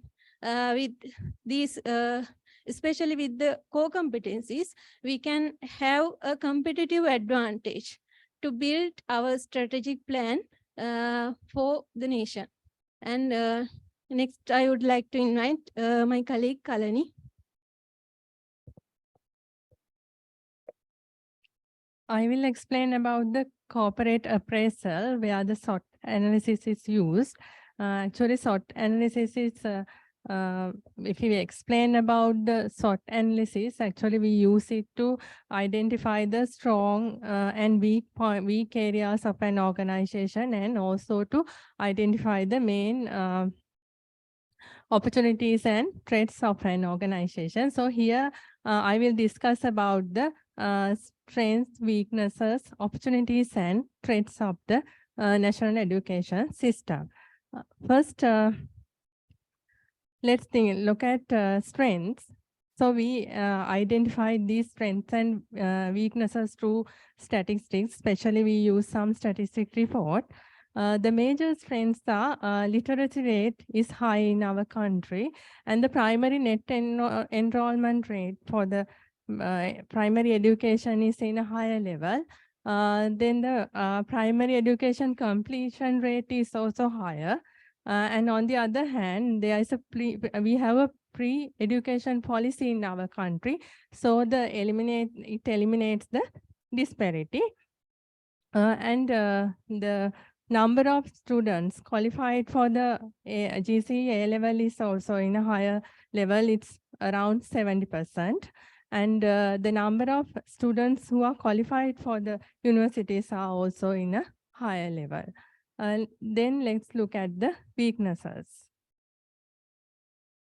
When we look at the weaknesses, though most of the students are eligible to enter the university, there is only very limited opportunities for them to attend, and the exam-oriented stressful education curriculum is going on, so it's a major problem. And the other thing is unequal distribution of resources. You all know that there is a major difference between the urban and rural areas, even in physical and human resources. Then lack of quality in education. We have heard and we have known that our education curriculum is not always job-oriented. It's a major problem.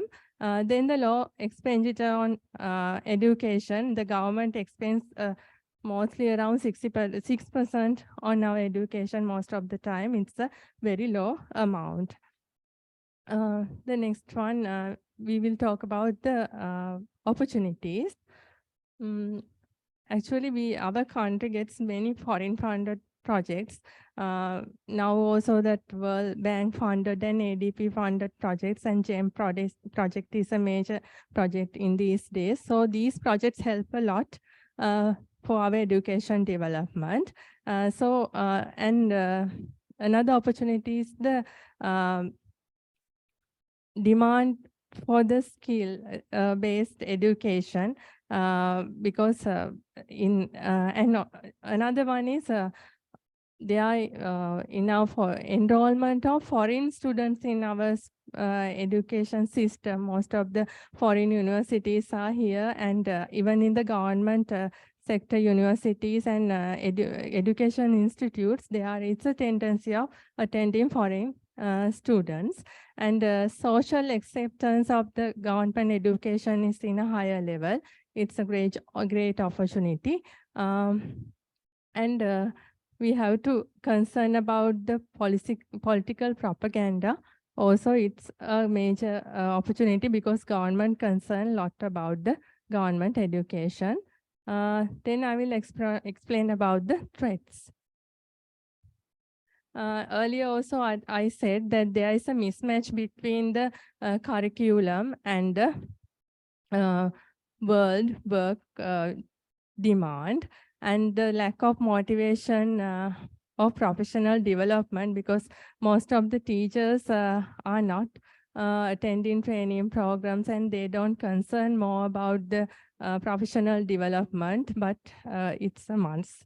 So we have to minimize these things through our strategic plan.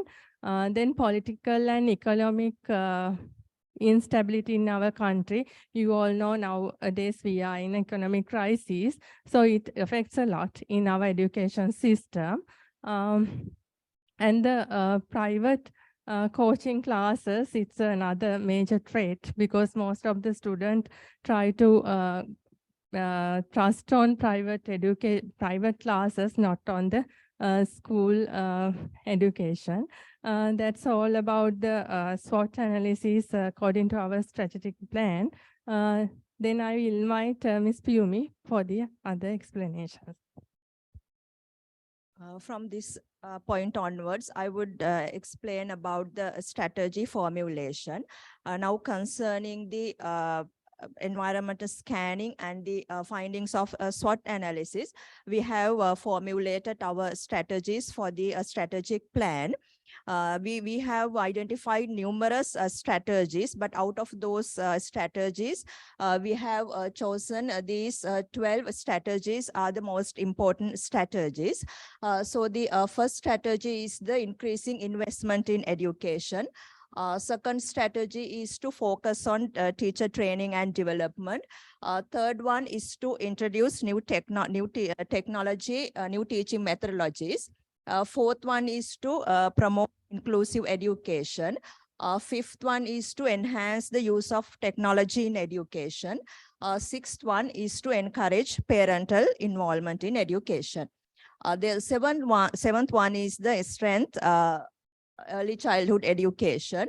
The next is the increased access to higher education. Then to improve assessment, curriculum and assessment. The 10th one is to promote extracurricular activities. 11th is to address the gender disparities. And the final one is to foster partnerships with private sector and civil societies. Now, after we formulated these strategies, we have evaluated them for their suitability, acceptability, and feasibility. And also in long term, we see whether these strategies are going to be sustainable or not. So due to time constraint, I will not be explaining all these strategy evaluation, but I'll just pick one from each subset. Now, if we take this first subset, I would like to choose this teacher training strategy. So there, when we evaluate this strategy, we found out that it is important to develop the quality of teaching and also to improve the learning outcomes of students. Now, in this the previous one. Here, I have chosen the promotion of inclusive education as the strategy. There, it ensures the equal access to education. Therefore, it is important to have this strategy in our strategy plan. Then in this third category of our strategies, I would pick this strength of early childhood education, something we are now lacking in our system. So it is important to improve children's development and to improve their readiness for the formal education. Now, this is the final set of our strategies, our 12 strategies. Here, I would like to choose the partnerships with private sector and civil societies. Now, it is indeed need us to adapt to such strategies because they will bring new resources and expertise to improve the education sector. The next session is the implementation of a strategy. Now this will be explained by our online friend Saman Malik. Over to you, Saman Malik. Okay, thank you, Pivni. I'm going to discuss about implementation strategies.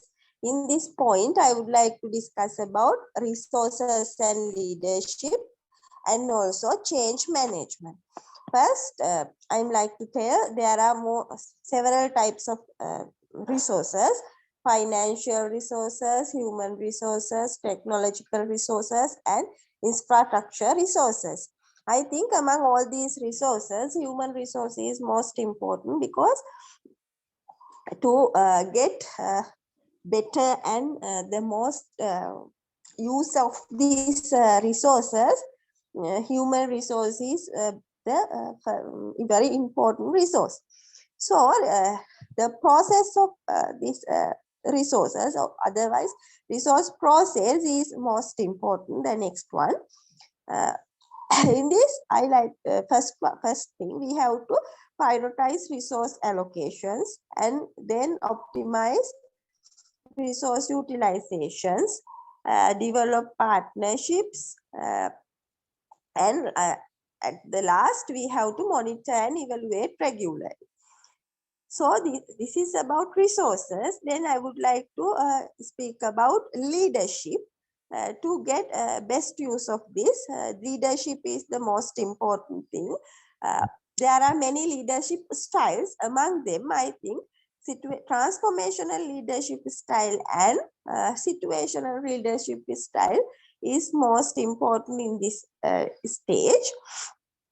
When we talk about the leadership, a leader should provide a vision and direction and mobilization resources, building partnerships, and advocating for change, monitoring and evaluating progress, and also ensure accountability. All these things are going under leadership.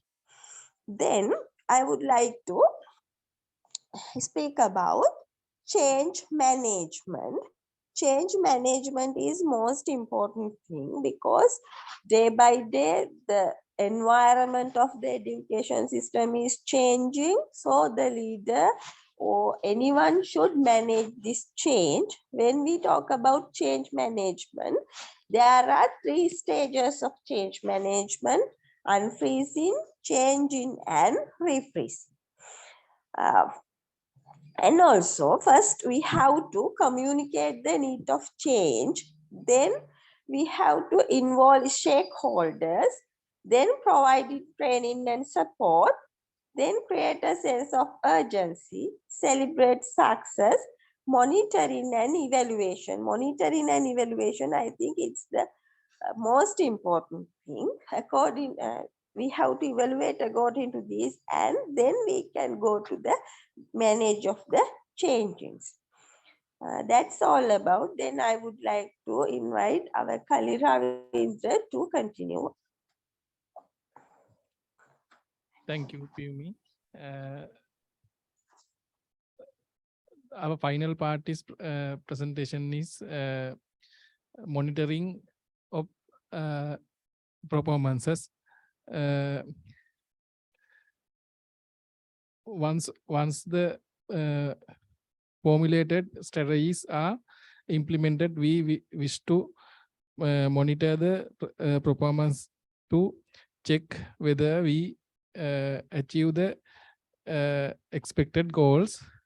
In this assignment, we have used balanced scorecard and KPIs for that. As we all know, balanced scorecard performance monitoring tool to monitor the progress and effectiveness of a strategy. In general, there are 4 prospective BSc, the financial, customer, internal business process and learning, and growth perspective.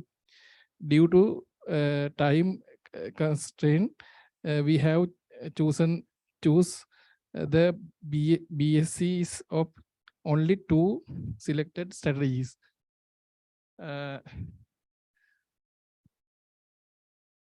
First strategy is increasing investment in education, and second one is enhance the use of technology in education.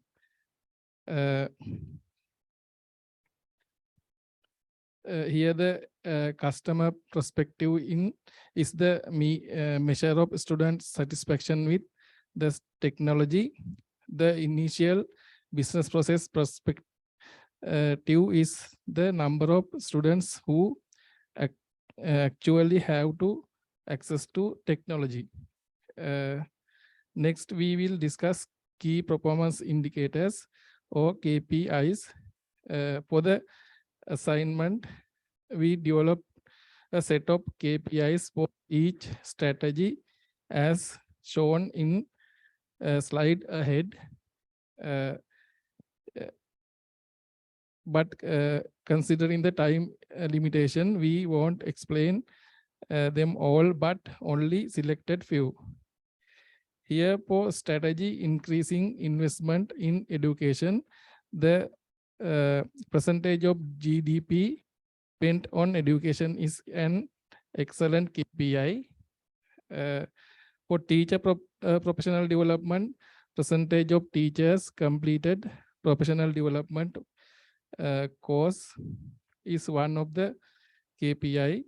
The implementation rate is KPI for new teaching methodologies, and the enrollment rate of students with disabilities is a KPI for inclusive education.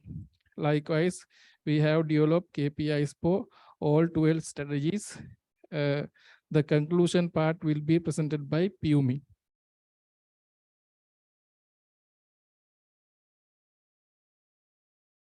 Now we have come to the end of our presentation.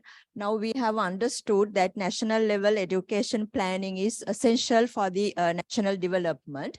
Now there's a mismatch between education policy and planning of the country and the national development, especially the economic development, as we are discussing today very seriously. Now this strategic planning is very pivotal to guide our general education. Now in this assignment, we have developed vision, mission, and all the other items related to that. And also we did environment analysis, and then we formulated our strategies, and then we look into the feasibility of the implementation of these strategies.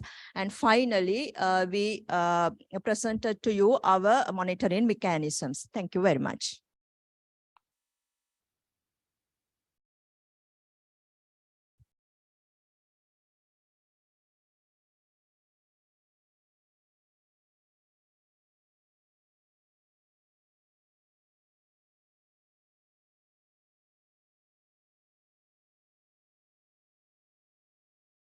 Thank you, sir.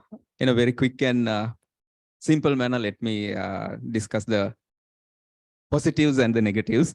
Of course, according to the way that it went, the content, of course, it was really good, and the facts that they brought out, and also the way that they explained, I think it was really good, done in a clear manner. That was something that I saw as one of the real positives.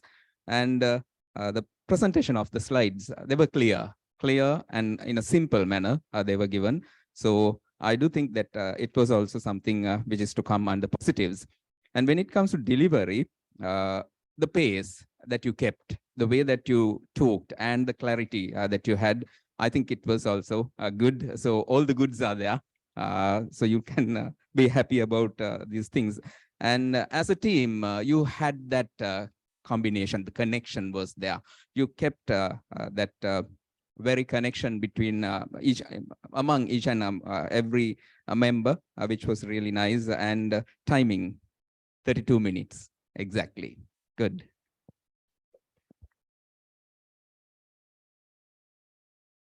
Right. I think timing is the right number one positive factor. Right. So they were strictly right adhering to that. So that's a good point.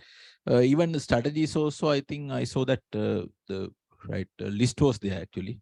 So it's a positive. But when it comes to the presentations, so relatively, I think young group, I thought that it will be much better presentations. But unfortunately, it didn't happen. Right. For example, some presenters had very low connectivity with the audience actually. Right. Then I saw some presenters just read what was in the slide. So those are, I think, weaknesses. I think at the beginning also I told not to read what is in the slide as it is. So I'm sure that you agree, you may have seen, right? So those were some negatives. Anyway, if we look at about the content, I'm happy about that one. So I can give you 22 for them, right? Now I think what is the next group? 6. Then number 3. What is the group number 3? So you are going to evaluate them, huh? Right?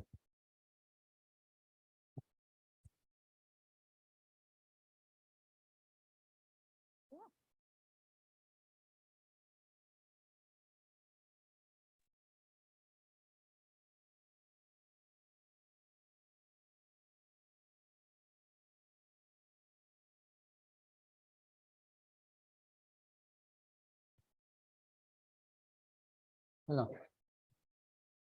Hello. Hello. Hello.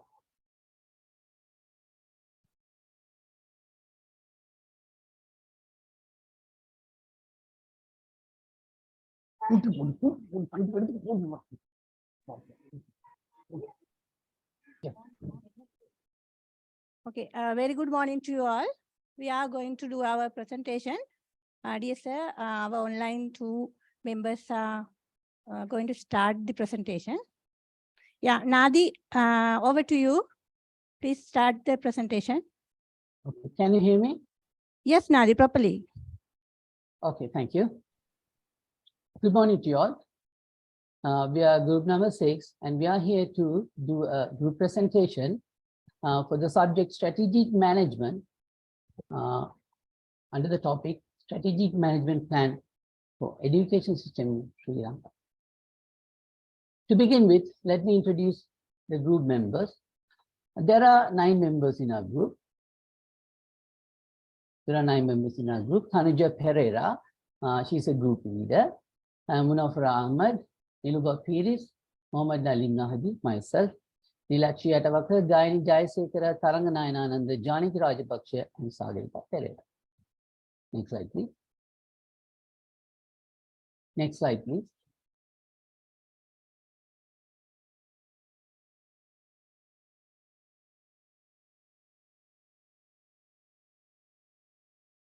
Can somebody move next slide?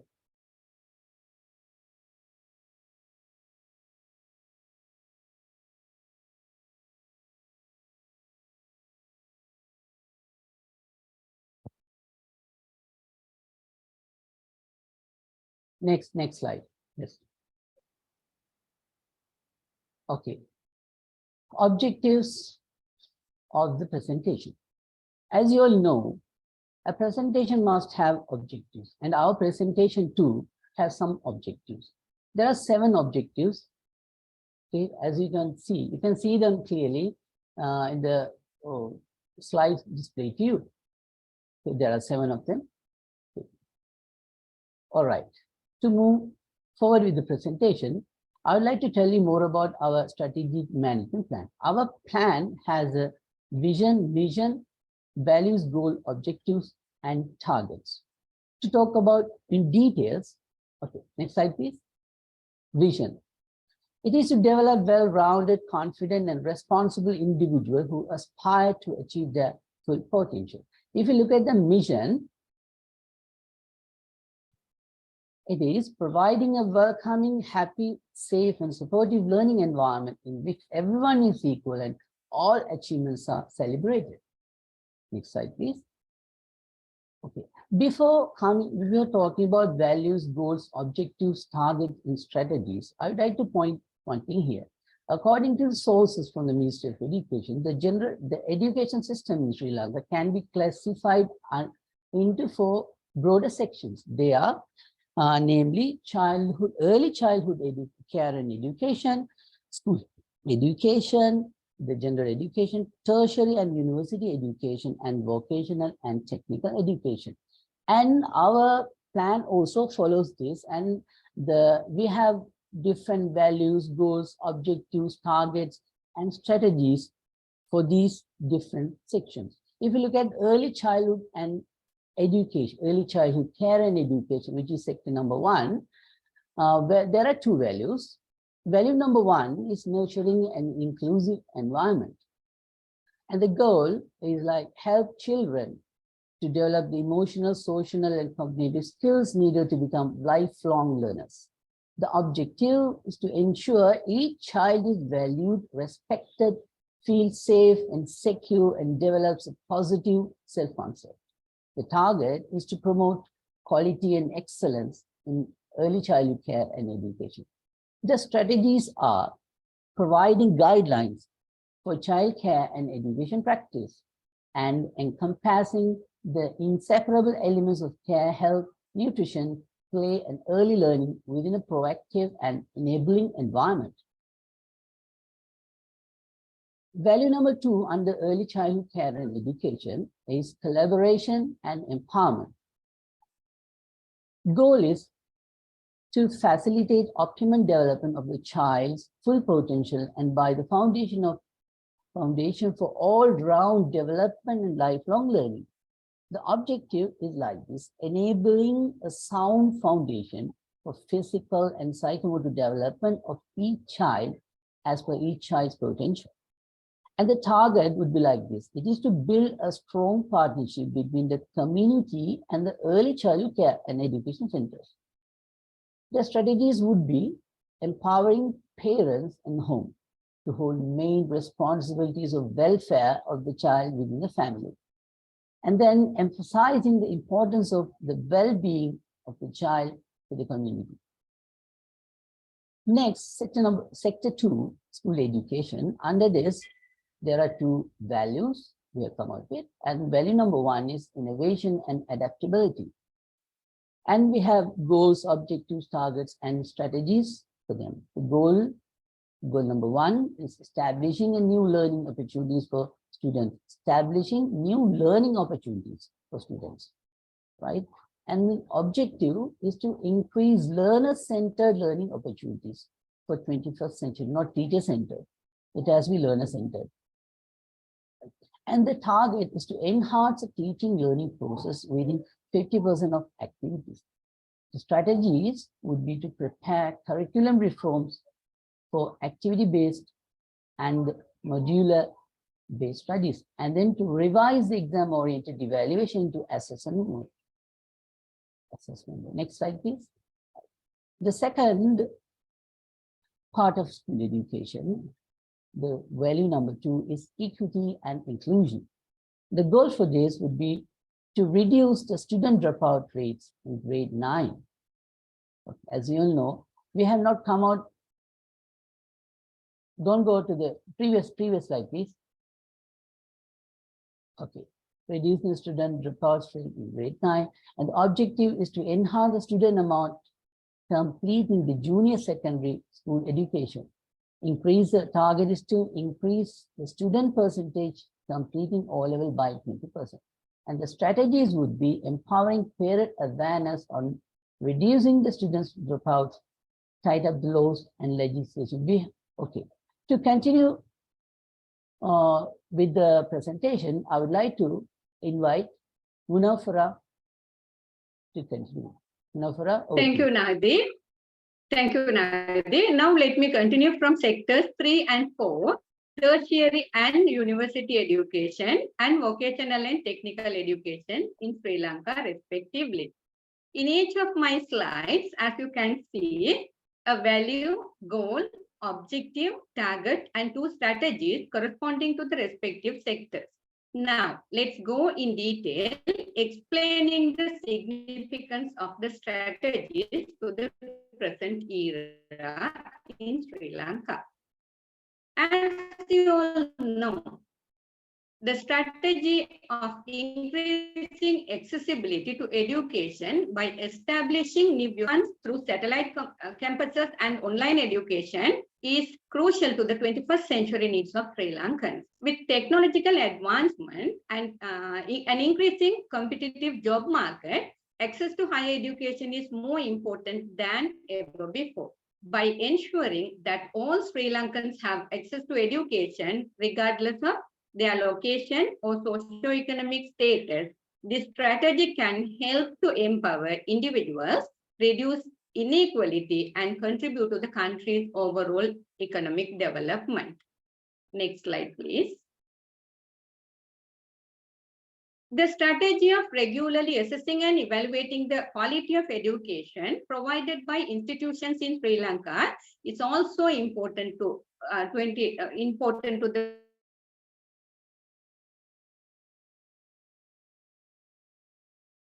intelligence.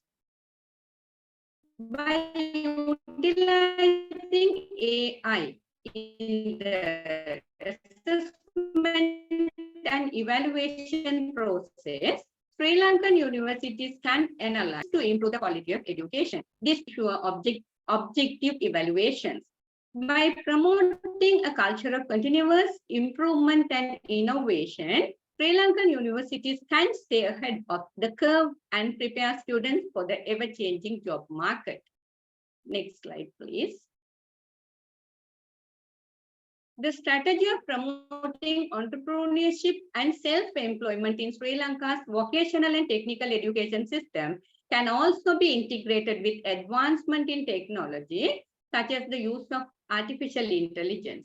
By utilizing artificial intelligence in identifying emerging industries and skills needed for entrepreneurship and self-employment, Sri Lankan vocational and technical education institutions can prepare students with the relevant skills and knowledge to succeed in the job market. This can also help to promote innovation and economic growth in Sri Lanka as more individuals become entrepreneurs and contribute to the development of the new industries. Next slide, please. Finally, the strategies to expand access to individual and technical education and strengthen the institutional framework for it are significant to cater to the 21st century needs, and also when considering the advancement of technology, this helps provide opportunities for individuals to acquire skills that are in demand in the job market. With the advancement of technology and the increasing pace of automation, traditional jobs are being replaced by those that require technical and vocational skills. By expanding access to vocational and technical education, individuals can gain these skills and improve their employment aspects. Now, I kindly call upon Sagarika to continue the presentation with her views on environmental scanning. Over to you, Sagarika. Thank you very much, my dear friend. I'm here to discuss on environmental scanning. Environmental scanning is very important because it gives information. It gives us information about the prevailing system of the prevailing things that we have to discuss on when planning.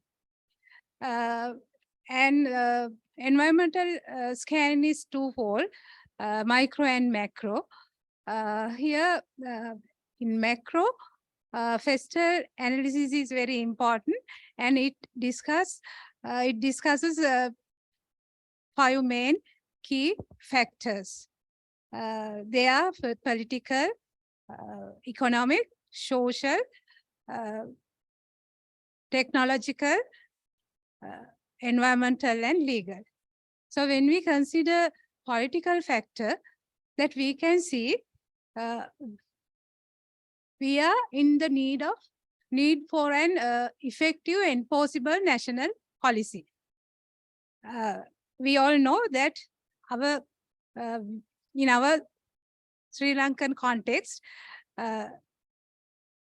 when political changes, government changes time to time, the themes and the aspects of education change. So it is the need of hour to have an effective and possible national policy. And we all know that in Sri Lanka, there are 10,155 schools under 4 categories, including 396 national schools.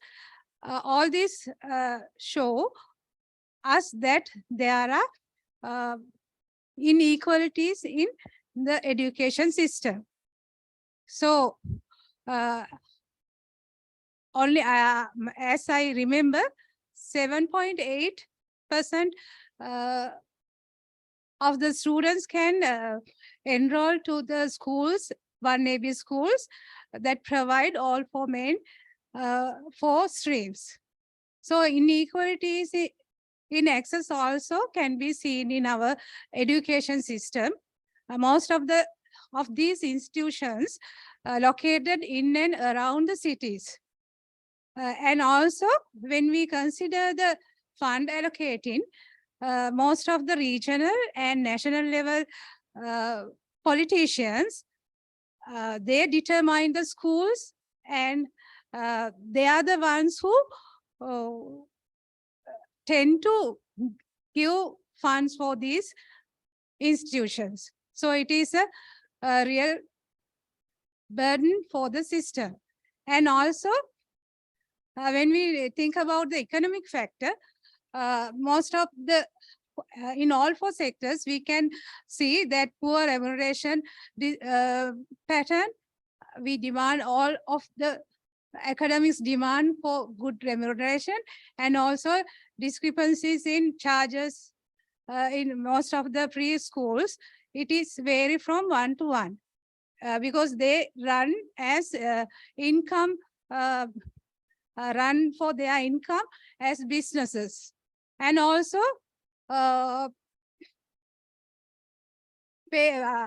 though we have free education in Sri Lanka, most of the parents in our country, we have to spend a lot of money. So we can't say it is free.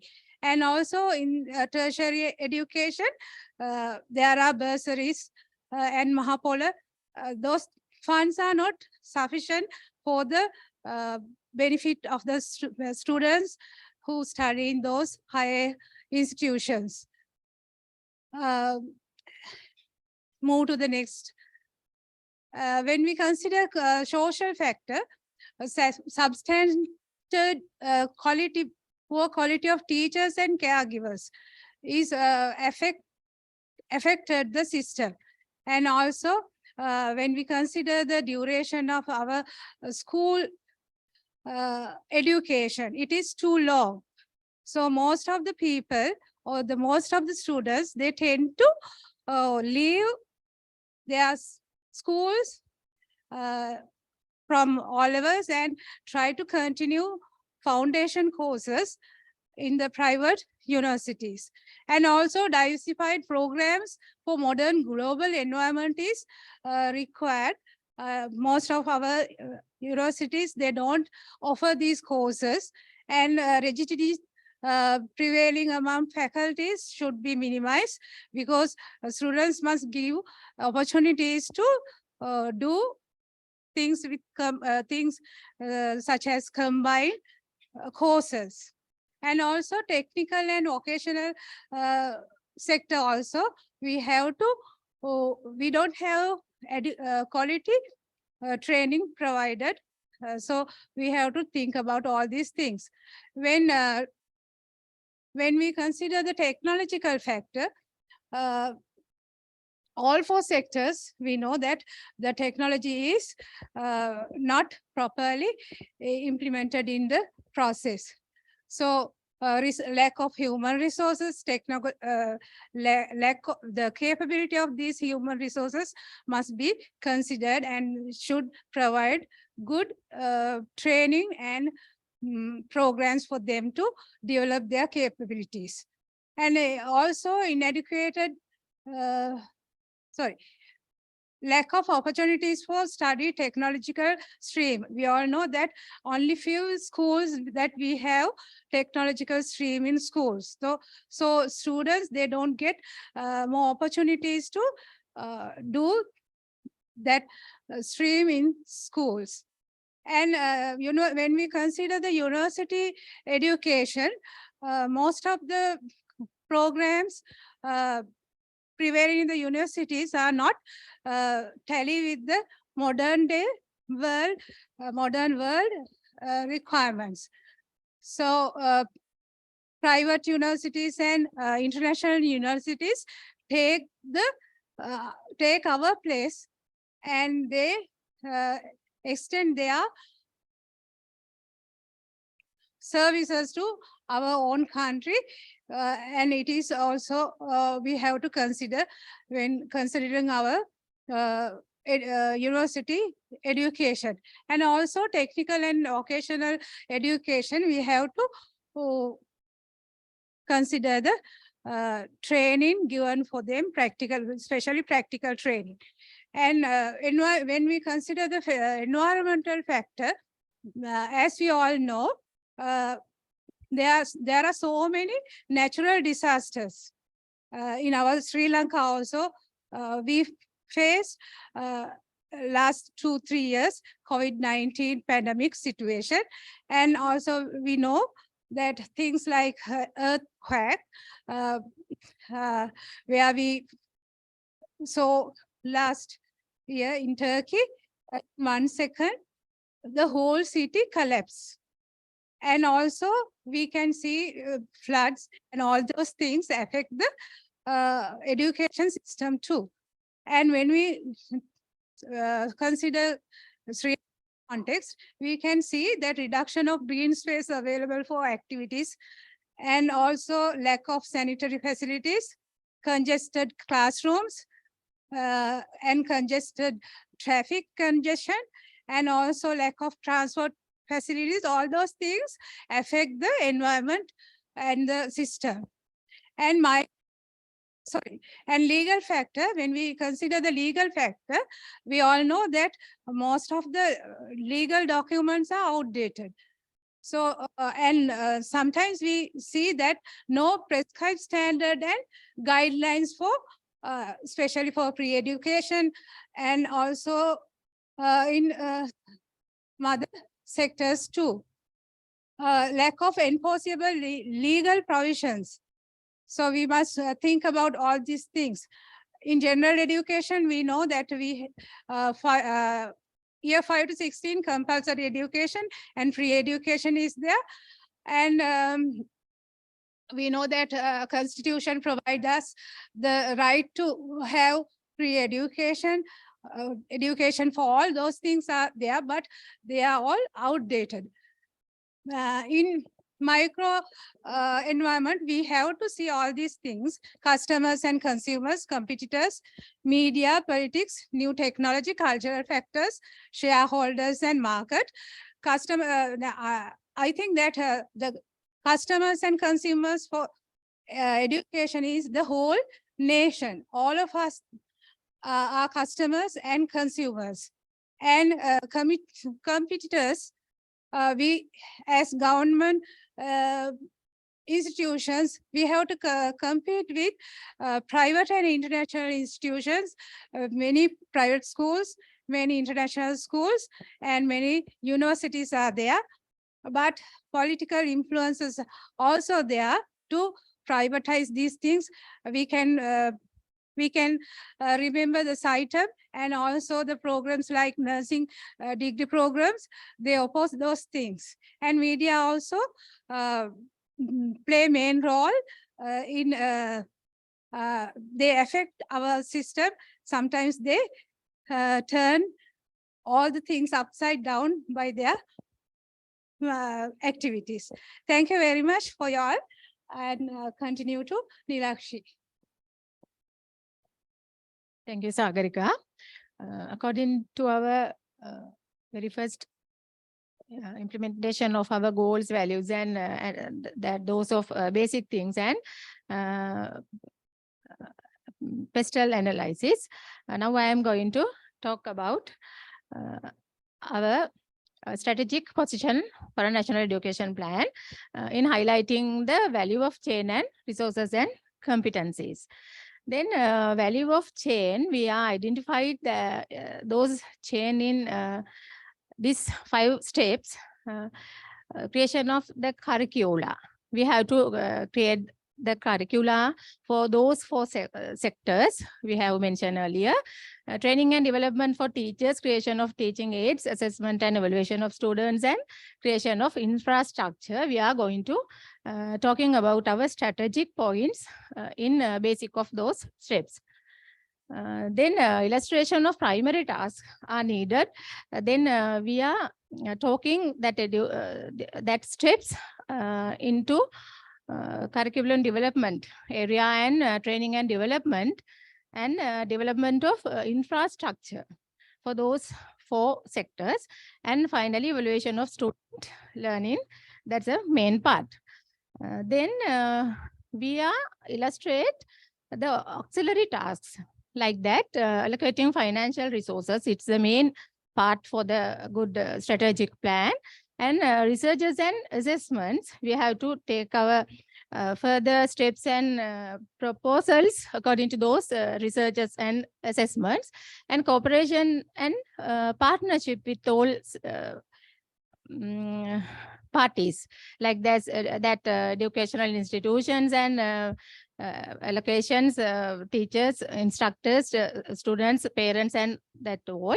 And outreach and communication is has to plan in very good manner, because all parties should aware of the what are the going new things we have to do. Then we have to identify resources. Under this one, we are plan to identify and collect enough resource in mainly in the form of money.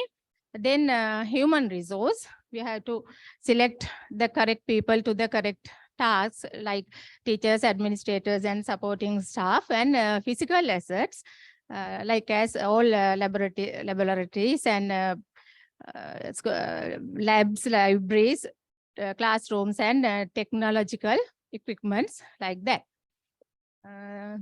Then we have to develop our competencies like that. National education strategy must plan to skills necessary to attain the desired results, such that leadership, communication, cooperation, and critical thinking among all parties. And we have to leaders, especially leaders, should guide, should take their guidance to cooperate it with partners and communicate and clearly with stakeholders. And then finally, I am going to talk about needed threshold competencies. And as an example, we have to threshold competencies include basic literacy and numeracy, critical thinking, like that. We have to convey our points like that. Then finally, we have to needed core competencies in national education plan. As an examples of core competencies include advanced knowledge in a particular subject area, research and analytical skills, technical expertise, like that. Now we have to do the corporate appraisal. So to that, I would like to invite my friend Janaki Rajpaksha. Thank you. Thank you, Nilakshi. Now, let's say the SWOT analysis. Let's say the SWOT analysis on education, national education in Sri Lanka. SWOT analysis help us to assess internal and external factors that might affect education in Sri Lanka. Strength and weaknesses are internal factors. Opportunities and threats are external factors.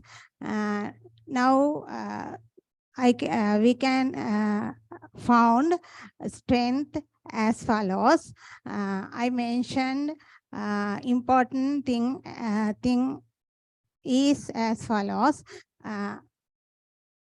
Most children in Sri Lanka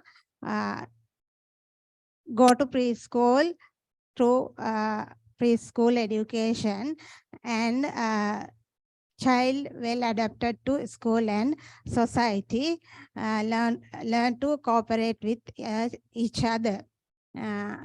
School education strength as follows. Providing equal opportunities to all children and implementation globally accepted curriculum, and university education, having world recognized university education and presence of international community. Now we can discuss weaknesses. Preschool regulation is not done properly, lack of qualified teachers, school education as follows, curriculum not reformed to suit 21st century, and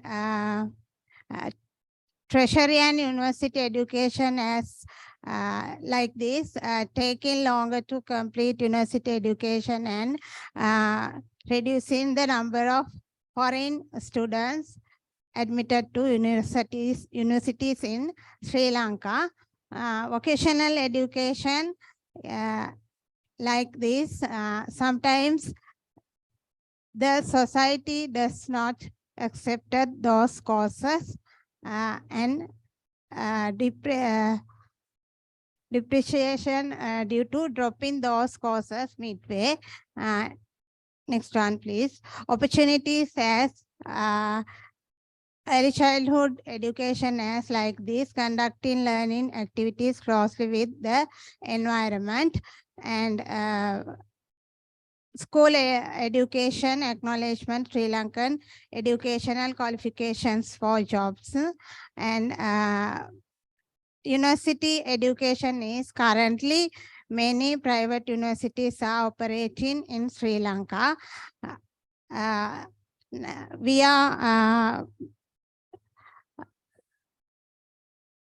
We are mentioned threats like this, political and financial influences affecting all these sectors, and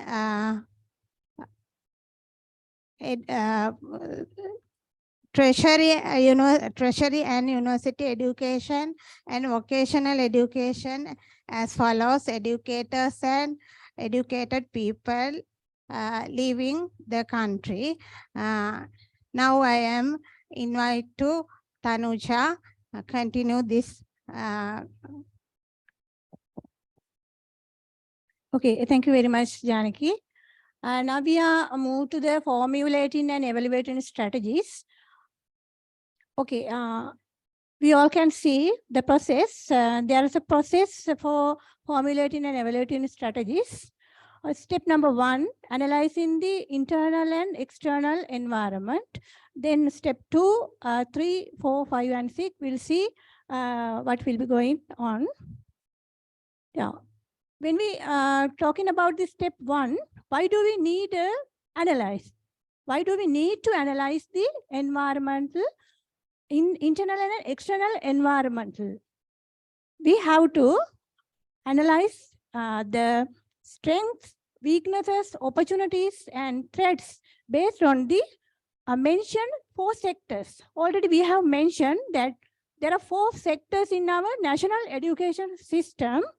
Then all the members have mentioned that. And first one is early childhood care and education, then general education, then tertiary and university education. Next, the vocational and technical education. So we have to analyze the strengths, weaknesses, opportunities, and the threats based on that sectors. For what? What's the purpose of this for analyzing the internal and external environment? We have to identify issues and opportunities within the system that need to be addressed. What are we going to do? We have to identify that. Okay, next. Then step number 2, establishing goal and objectives. It is very, very important. Then goals and objectives shows us the direction and the destination. We should establish the goals and objectives based on the analyzed and finding threats and opportunities basically. Okay, then when we are doing, please previous one when we are doing that establishing the goal and objective, we have to mention the 21st century needs, because already we are in 21st century, almost 23 years has gone. So we have to do that. Okay, then next we'll see the step number 3. In step number 3, we are talking about the identify strategies. When we are identifying strategies, we are going to select the strategies. Almost in this our presentation, we have selected 16 strategies and under the 8 goals. Okay, when selecting the strategies, we have to focus on feasibility and have to potential to make a significant impact and the align with the goals and objectives, because it is very necessary to align with the goals and opportunity. Otherwise, we are not in the right direction. So we have to apply all the strategies in sector number 1, 2, 3, and 4. Okay. Then step number 4, evaluating strategies. When evaluating strategies, we have to consider about the stakeholders. Who are our vital stakeholders? Already some of our educators in here, and some of them policymakers, and we have to consider about the parents and students and all the stakeholders related to our organization. Okay, then step number 5, developing an implementation plan. This is vital part, because although we have a great plan, when we are fail with the implementation, there's no any result. So we have to concern on the developing an implementation plan. It is very essential. We have to think about that timeline, resource allocation, and performance indicators to track process and the ensure accountability and strategy for the stakeholders engagement and communication. Okay, let's move to the last one. Step number 6. Why do we need monitoring and evaluating the process? We have to check whether are we in the track? Are we in the correct track? If we are not in the correct track, it is not efficiency and productivity. We can't go to our destination. So that's why we have to do the monitoring and evaluating the process. Okay, then I would like to invite my dear Gayani Jayasekara to my dear Taranganayananda to express the implementation of the plan. Thank you.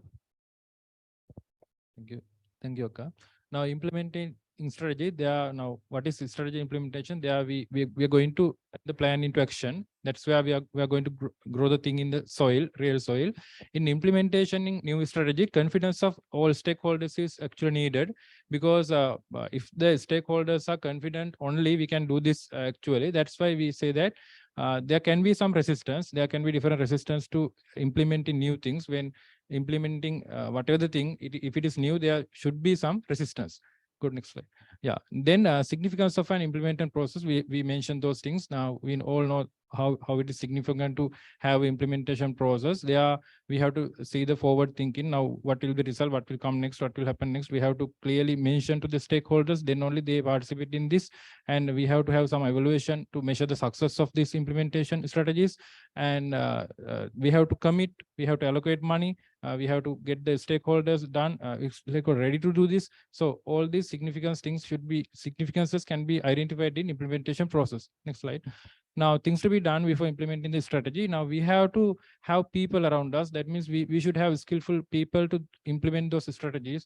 And we should make sure all the equipments are there, all the technology is there, and the resources. We have to gather all the resources before doing this. So if everything is ready, we can implement the strategy. Next one. Now, we have to talk about resources and leadership. Financial resources is important. We have to allocate money to implement these strategies, and human resources will be all the officers that are working under the MOE, teachers, and all the staffs, SLEs, SLTEs, all the persons will be human resources, and physical assets will be institutions which are operating inside the country. And when you think about leadership, there should be a transformation leader to do this. Now, he should be an ideal person, inspiration person, and who has individualized concentration. Now, this person is very important. We can find this transformation leader from political arena. That means from political authority, or else we can have some person from, we may say, a top officer from MOE, or some educated person can be the transformation leader in this context. And all the stakeholders who are working in different institutions will be also leaders in this regard. And features of an efficient leader, I will take, for the time being, I will take one here. Now, features of an effective leader, he should be a breakthrough thinking person who has the need to lead innovations. Now, if not, this will not be successful, because we are going to implement a new strategy for the education in Sri Lanka. So also he should have the ability to manage the human capital towards him to do this process. Now, if you are thinking about change management, this is very important part. When you think about change management, the leader or the team of the group who are initiating this has the ability to drive forces. That means strengthening the driving forces towards the change.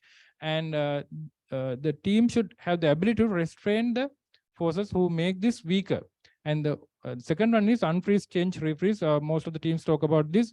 Unfreezing means we have to melt things to make new things. First of all, we have to melt the things. The traditional old method should be melted down, and we have to mold the new thing, the change, and then we have to refreeze again to go with the implementation process.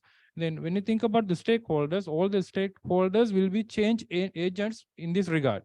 And we have talked about 6 areas of approaches to manage change: education, commitment, participation, involvement. If we talk about, we may say the 4th part, negotiation agreement. Now, if we are implementing a new strategy change, some will be lost out in this regard. Now, we may say when we are implementing new strategies in education, some tuition classes, tuition teachers will be lost out. In that kind of situation, they have the power to resist. In such an incident, we can have negotiation agreement with them regarding the future things. And if they are not ready to change or do camouflage, we can have facilitation and support. Now, we may say this change is accepted by the government and it should be happen like, if it is done by the Minister of Education, they have the power to do this. Now, we have planned this for 2023 to 2028, 23 to 28, 5 years. So we need the speed in that kind of scenario. We can use explicit and implicit coercion. The force can be given to all the institutions to implement this.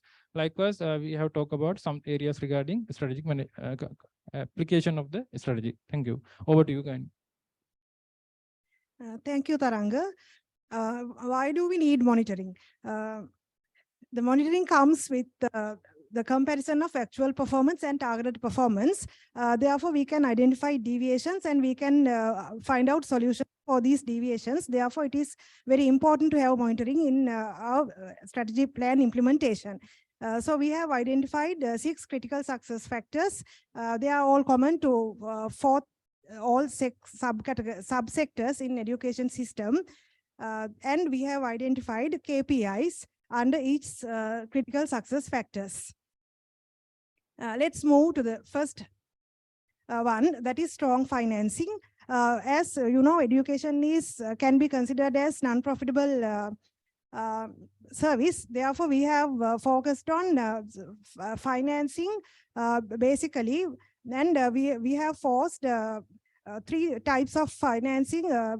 First one is funding, second one is the allocation of the funds, and third one is the actual use of funds in developing KPIs.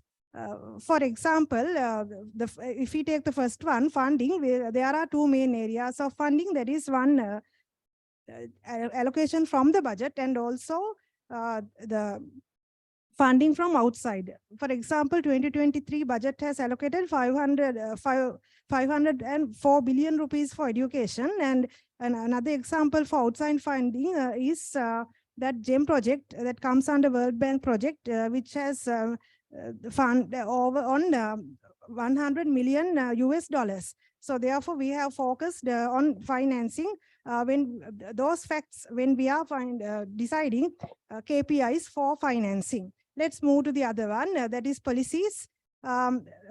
These policies go hand in hand with vision.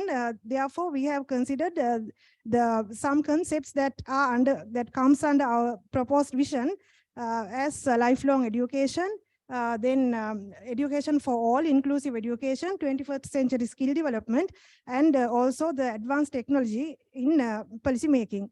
And the previous one. Then we have further stressed the regulation of preschools, and also need-based financial mechanism, and also a national education policy for general education. Let's move to the employees. We have identified two major sectors under these employees CSF for identifying KPIs. Those are satisfaction of the employee and the professional development of the employee. For example, we can take some KPIs such as retention and attendance under satisfaction of the employee, and also there we can take the number of education institutions under professional development of the employee. Let's move to the students. Student is the major part of the education system. Again, we have gone to the concepts, earlier concepts in the vision here as well. Especially we have focused on high performance of the students, 21st century skill development for students here.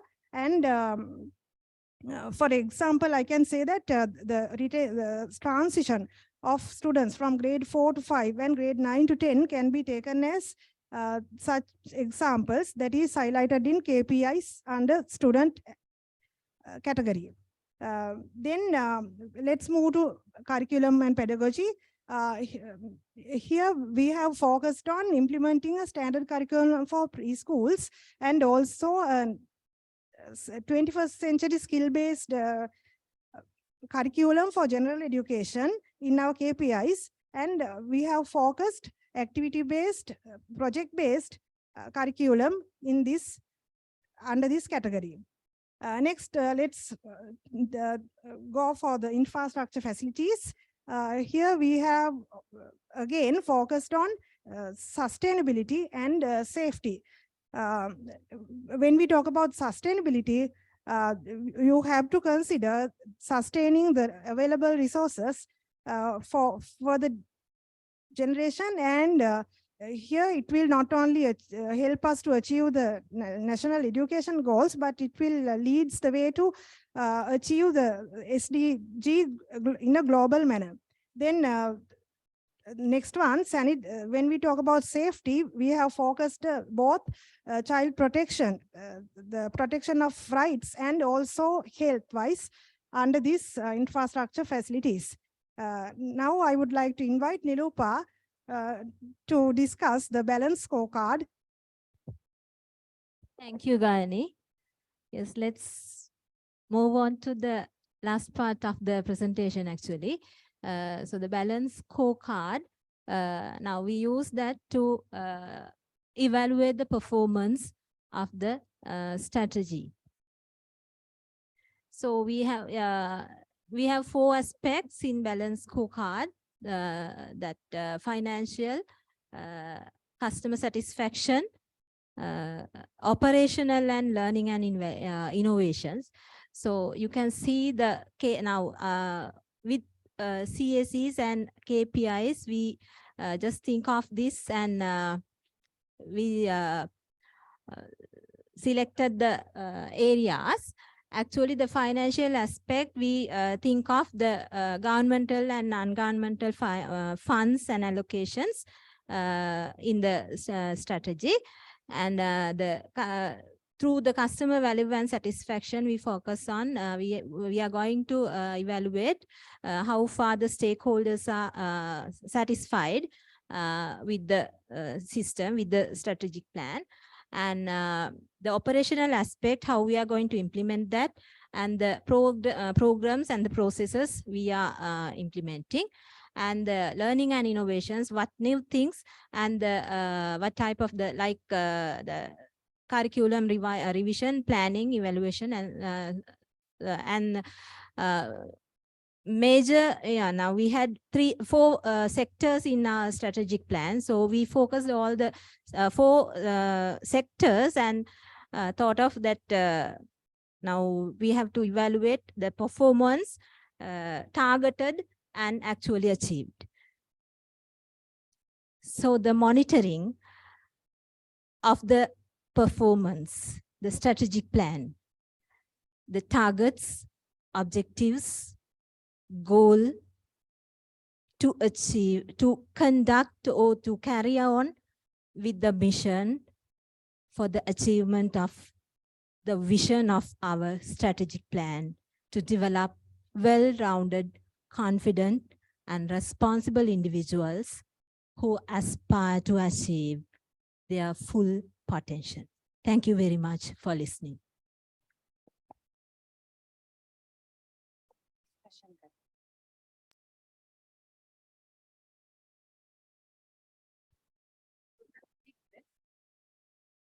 Group number 3.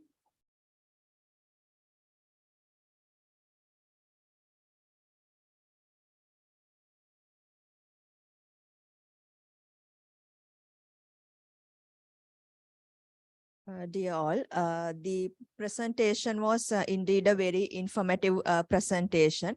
I think we all could understand the hard work they have done. They have provided us with very comprehensive and in-depth analysis so that their strategies were well formulated. And in the first place, they mention what are their objective of the presentation, so that help us to understand what we are going to listen really. Then for all the environment analysis and strategies, even for the performances, they provided us details according to sector. So it was really easy for us to follow because it was divided into sectors, and we also could understand the critical issues, the burning issues, and the proposed recommendations. And their slides were clear, and there were 2 online partners, but still they could manage the flow very well. The only weaknesses we have identified is the time. They have taken almost 50 minutes. That's the point we wish them to improve. Thank you.